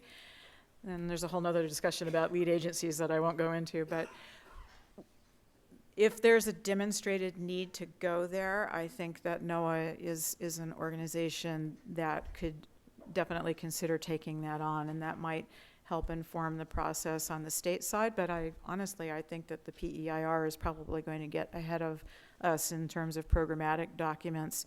Ours would be focused on federal waters. It seems to me, people in the industry may have their own perspective, but answering that question about whether you're going to have a programmatic process that is specific to aquaculture or whether it's going to be part of this other hugely ambitious marine spatial planning effort is a pretty important question, because if you're aquaculture and you feel like you ought to be able to proceed, if you've got a project that's pretty well defined and you feel like you've managed the risks and addressed the concerns that some of us have been talking about, you're more or less ready to go. But you could get bogged down with offshore wind and offshore energy and everything else that could potentially get drawn into the bigger marine spatial planning. Excellent question. comment, and that's why we're looking really hard at these aquaculture planning areas, because this marine spatial planning exercise that you're talking about includes all of those things, and there may be other partners that we can work with. But even if we're focusing on aquaculture, we still have to consider all of the other users, agencies and private industry, whether it's wind or wave energy, commercial fishing, recreational fishing, protected areas. All of those components go into any marine spatial planning exercise, including for offshore aquaculture.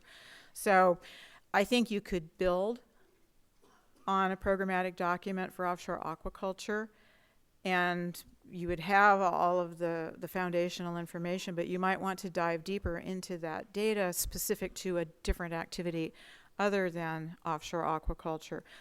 But I'm getting calls from BOEM that they want to talk with us about their work with wind energy, and so there's a lot of opportunity to collaborate, and that's what we're trying to encourage, especially when it comes to the science. Oh, thank you so much, Congressman. Randy, any comments? I'd like to kind of take a step back from the specifics of a programmatic environmental document and maybe respond to what I'm seeing in the way of a trend that has first shown up through the permitting project, is also now taking shape through a Ventura shellfish enterprise, which hopefully you'll hear about in public comment, and also a response through our learnings in the Shellfish Initiative and in our office's efforts. And I've talked about this in a past hearing about our online permit counter. But a mechanism where we bring regulatory agencies together with an applicant early on to get that permitting process not streamlined, but taking the surprises out of it and make all of the needs known up front so that it's not a long regulatory gauntlet. But this reaction on the part of the public to try to come up with creative, innovative ways to deal with what is a very complex regulatory process should be telling us something as legislators, as regulators, that we need to fix something. And I don't have all the answers, but I think that us using old measures on how to do it the right way may not be appropriate as we look ahead. We may need to be a little more creative. I think you're absolutely right on that, and I think Randy has been an absolute champion. I just want to say thank you, and for that, for this issue. I think the challenge at times, and this is within any agency, right, is the consistency in which that message is brought down from the top then to the bottom where the project is actually happening.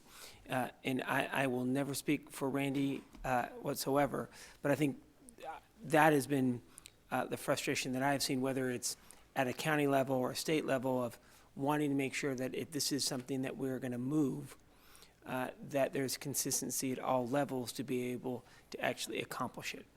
And I think on the issue of aquaculture, and we'll just talk about the issue of shellfish, I think that's been the challenge. And I'm only speaking for myself as an editorial here, of making sure that we're all moving together in with one consistent voice.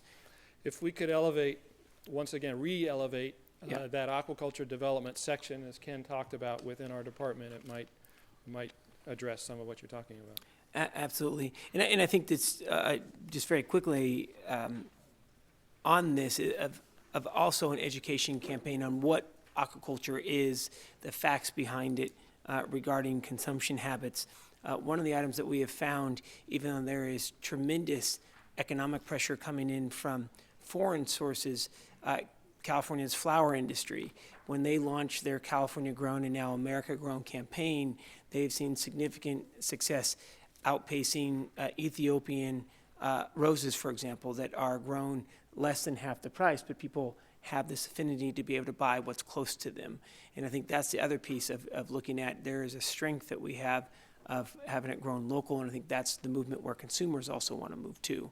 But I do think that's going to take, and Mr. Sloan and I have had conversations about this, is moving forward on a marketing organization, whether it's for crab and shellfish, which I know there's this ongoing conversation I'm not going to bring up today, to be able to continue to push, because I think that's another really important item that we need to get in front of. I will stop talking. Let's move on to our public comment. Is that okay, Congressman? And we welcome public comment. If you don't mind just stating your first and last name and the organization that you're with.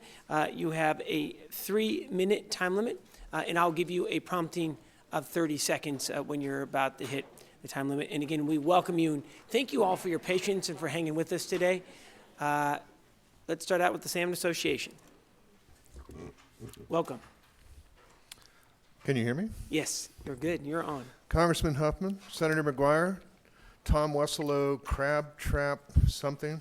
There we go. Great to be with you guys today. I actually want to make a comment that's a little afield of what today's hearing is on, and I just came to alert you to the fact that the Golden Gate Salmon Association, let me back up and say I'm John McManus with the Golden Gate Salmon Association, has applied with the California Department of Fish and Wildlife to release 250,000 juvenile salmon here in Bodega Bay. But we're likely to need some help before it's all said and done. You'll have it. Thank you. The net pen acclimation and release that we're looking at is very short-termed. We receive the fish, hold them for a couple of hours, release them on the next outgoing tide.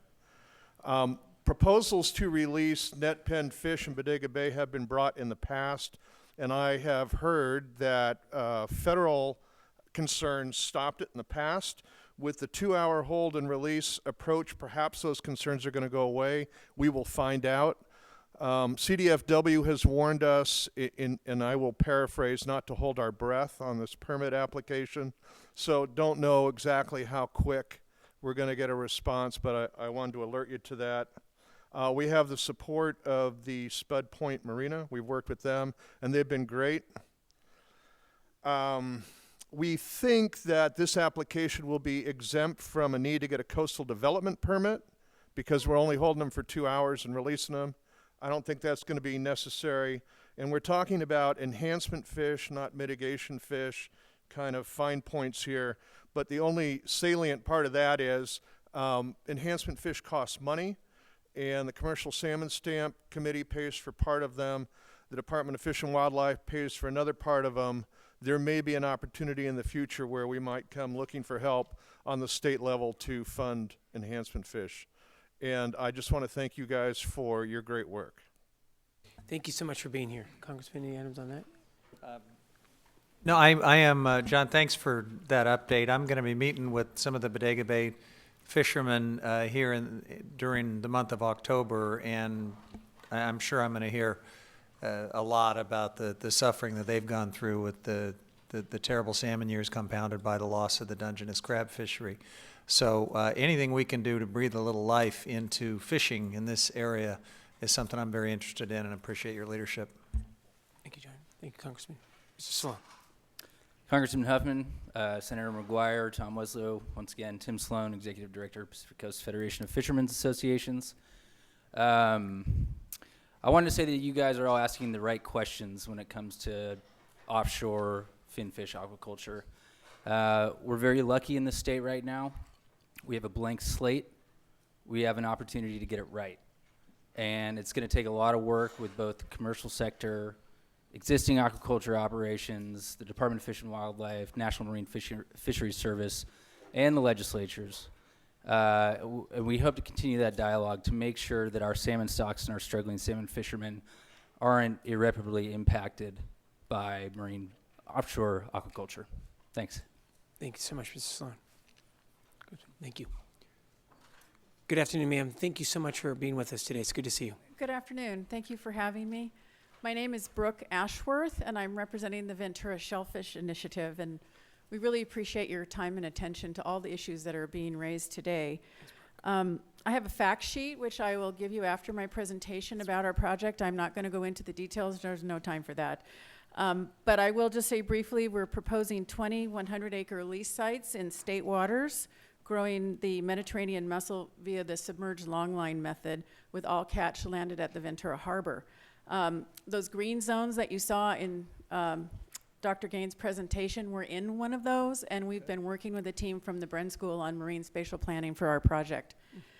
One of the key goals of this project is to allow an opportunity for smaller growers to enter aquaculture, including the existing commercial fishermen that are home ported at the Ventura Harbor.